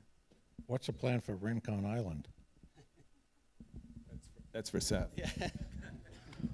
Again, it's going to be the Sequa review, but I think, you know, given the physical build out of the island, we're working with UCSB and other parties to sort of get ideas of what we could do to repurpose that island, and it's going to still be built into the alternative set that we'll have in the EIR. So again, we'll be looking at what it will take technically for full removal because there's so much out there. And then we'll go through the process of looking at what alternatives exist, whether it would just be, cleanup of the surface and kind of left alone. There's significant marine bird habitat all around the rocky outcrop. It's amazing when you actually climb up and around there.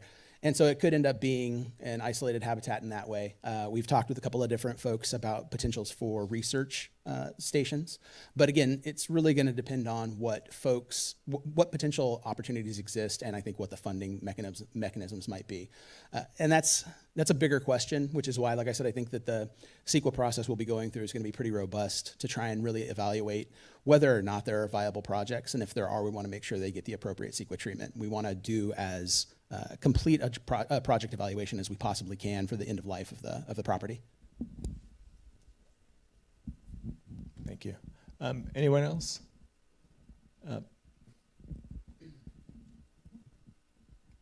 Hi, this is for Eric.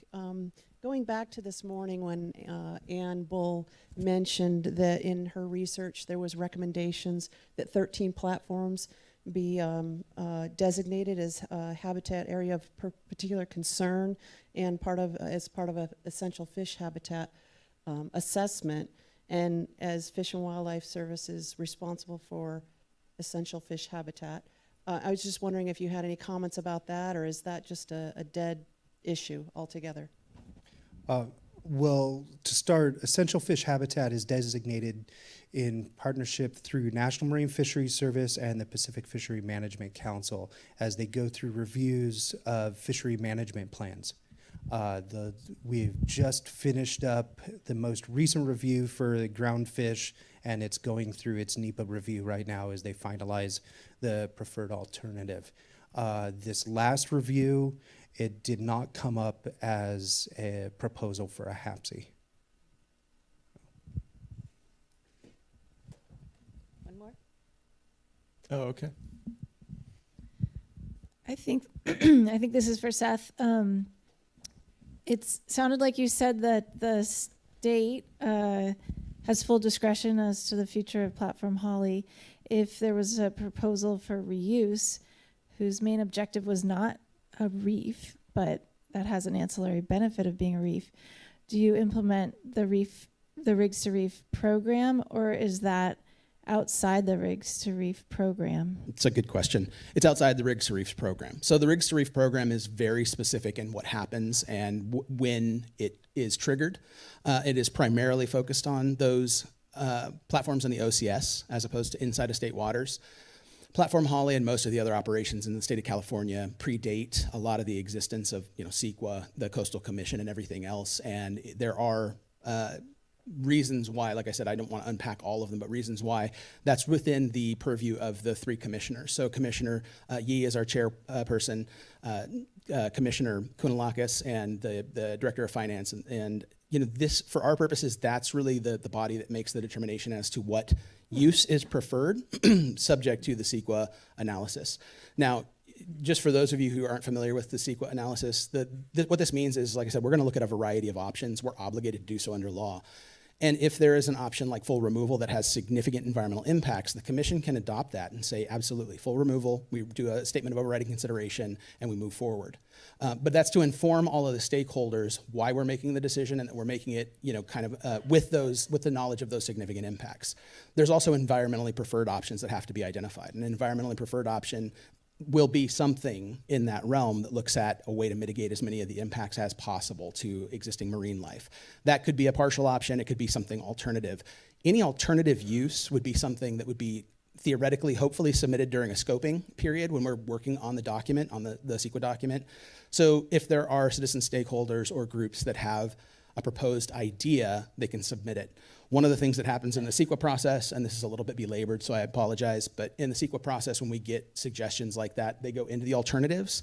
And if it's a technically and a financially feasible or a viable alternative, we look at it and we try to assess whether or not it needs to be carried through with a significant level of detail and analysis, or if it needs to be screened out because it doesn't meet critical criteria that are identified within the scoping document. So the answer is maybe.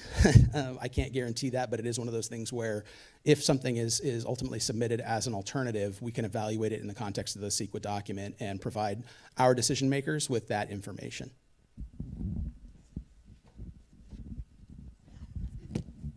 As Marina just mentioned, one of our last considerations is whether or not any action that we take that's best interests of the state. Going once. Going twice. I'm going to hand it back over to Jerry so he can tell us about this evening and tomorrow.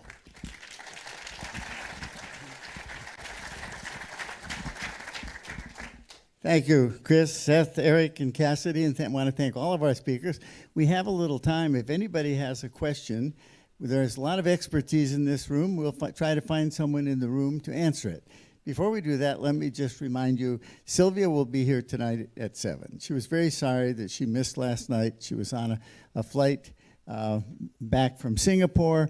She's making a special effort to be here this evening because then she has to take a red eye to fly to Washington tonight to be on a committee all day tomorrow. So I hope that you will all try to come back for her at 7 p.m. tonight. And then tomorrow morning, we will reconvene here at 9:30. So you can sleep in tomorrow morning. And there are lots of restaurants within walking distance of here. But before we adjourn, does anybody have a question or a concern? And we'll find somebody in the audience we'll put on the spot to address it. Anybody? It's been a long day. I guess everybody's all tired out. Well, all right then. Thank you all very much. And we'll see you back, I hope, at 7 p.m. sharp. And we'll be in the theater from last night.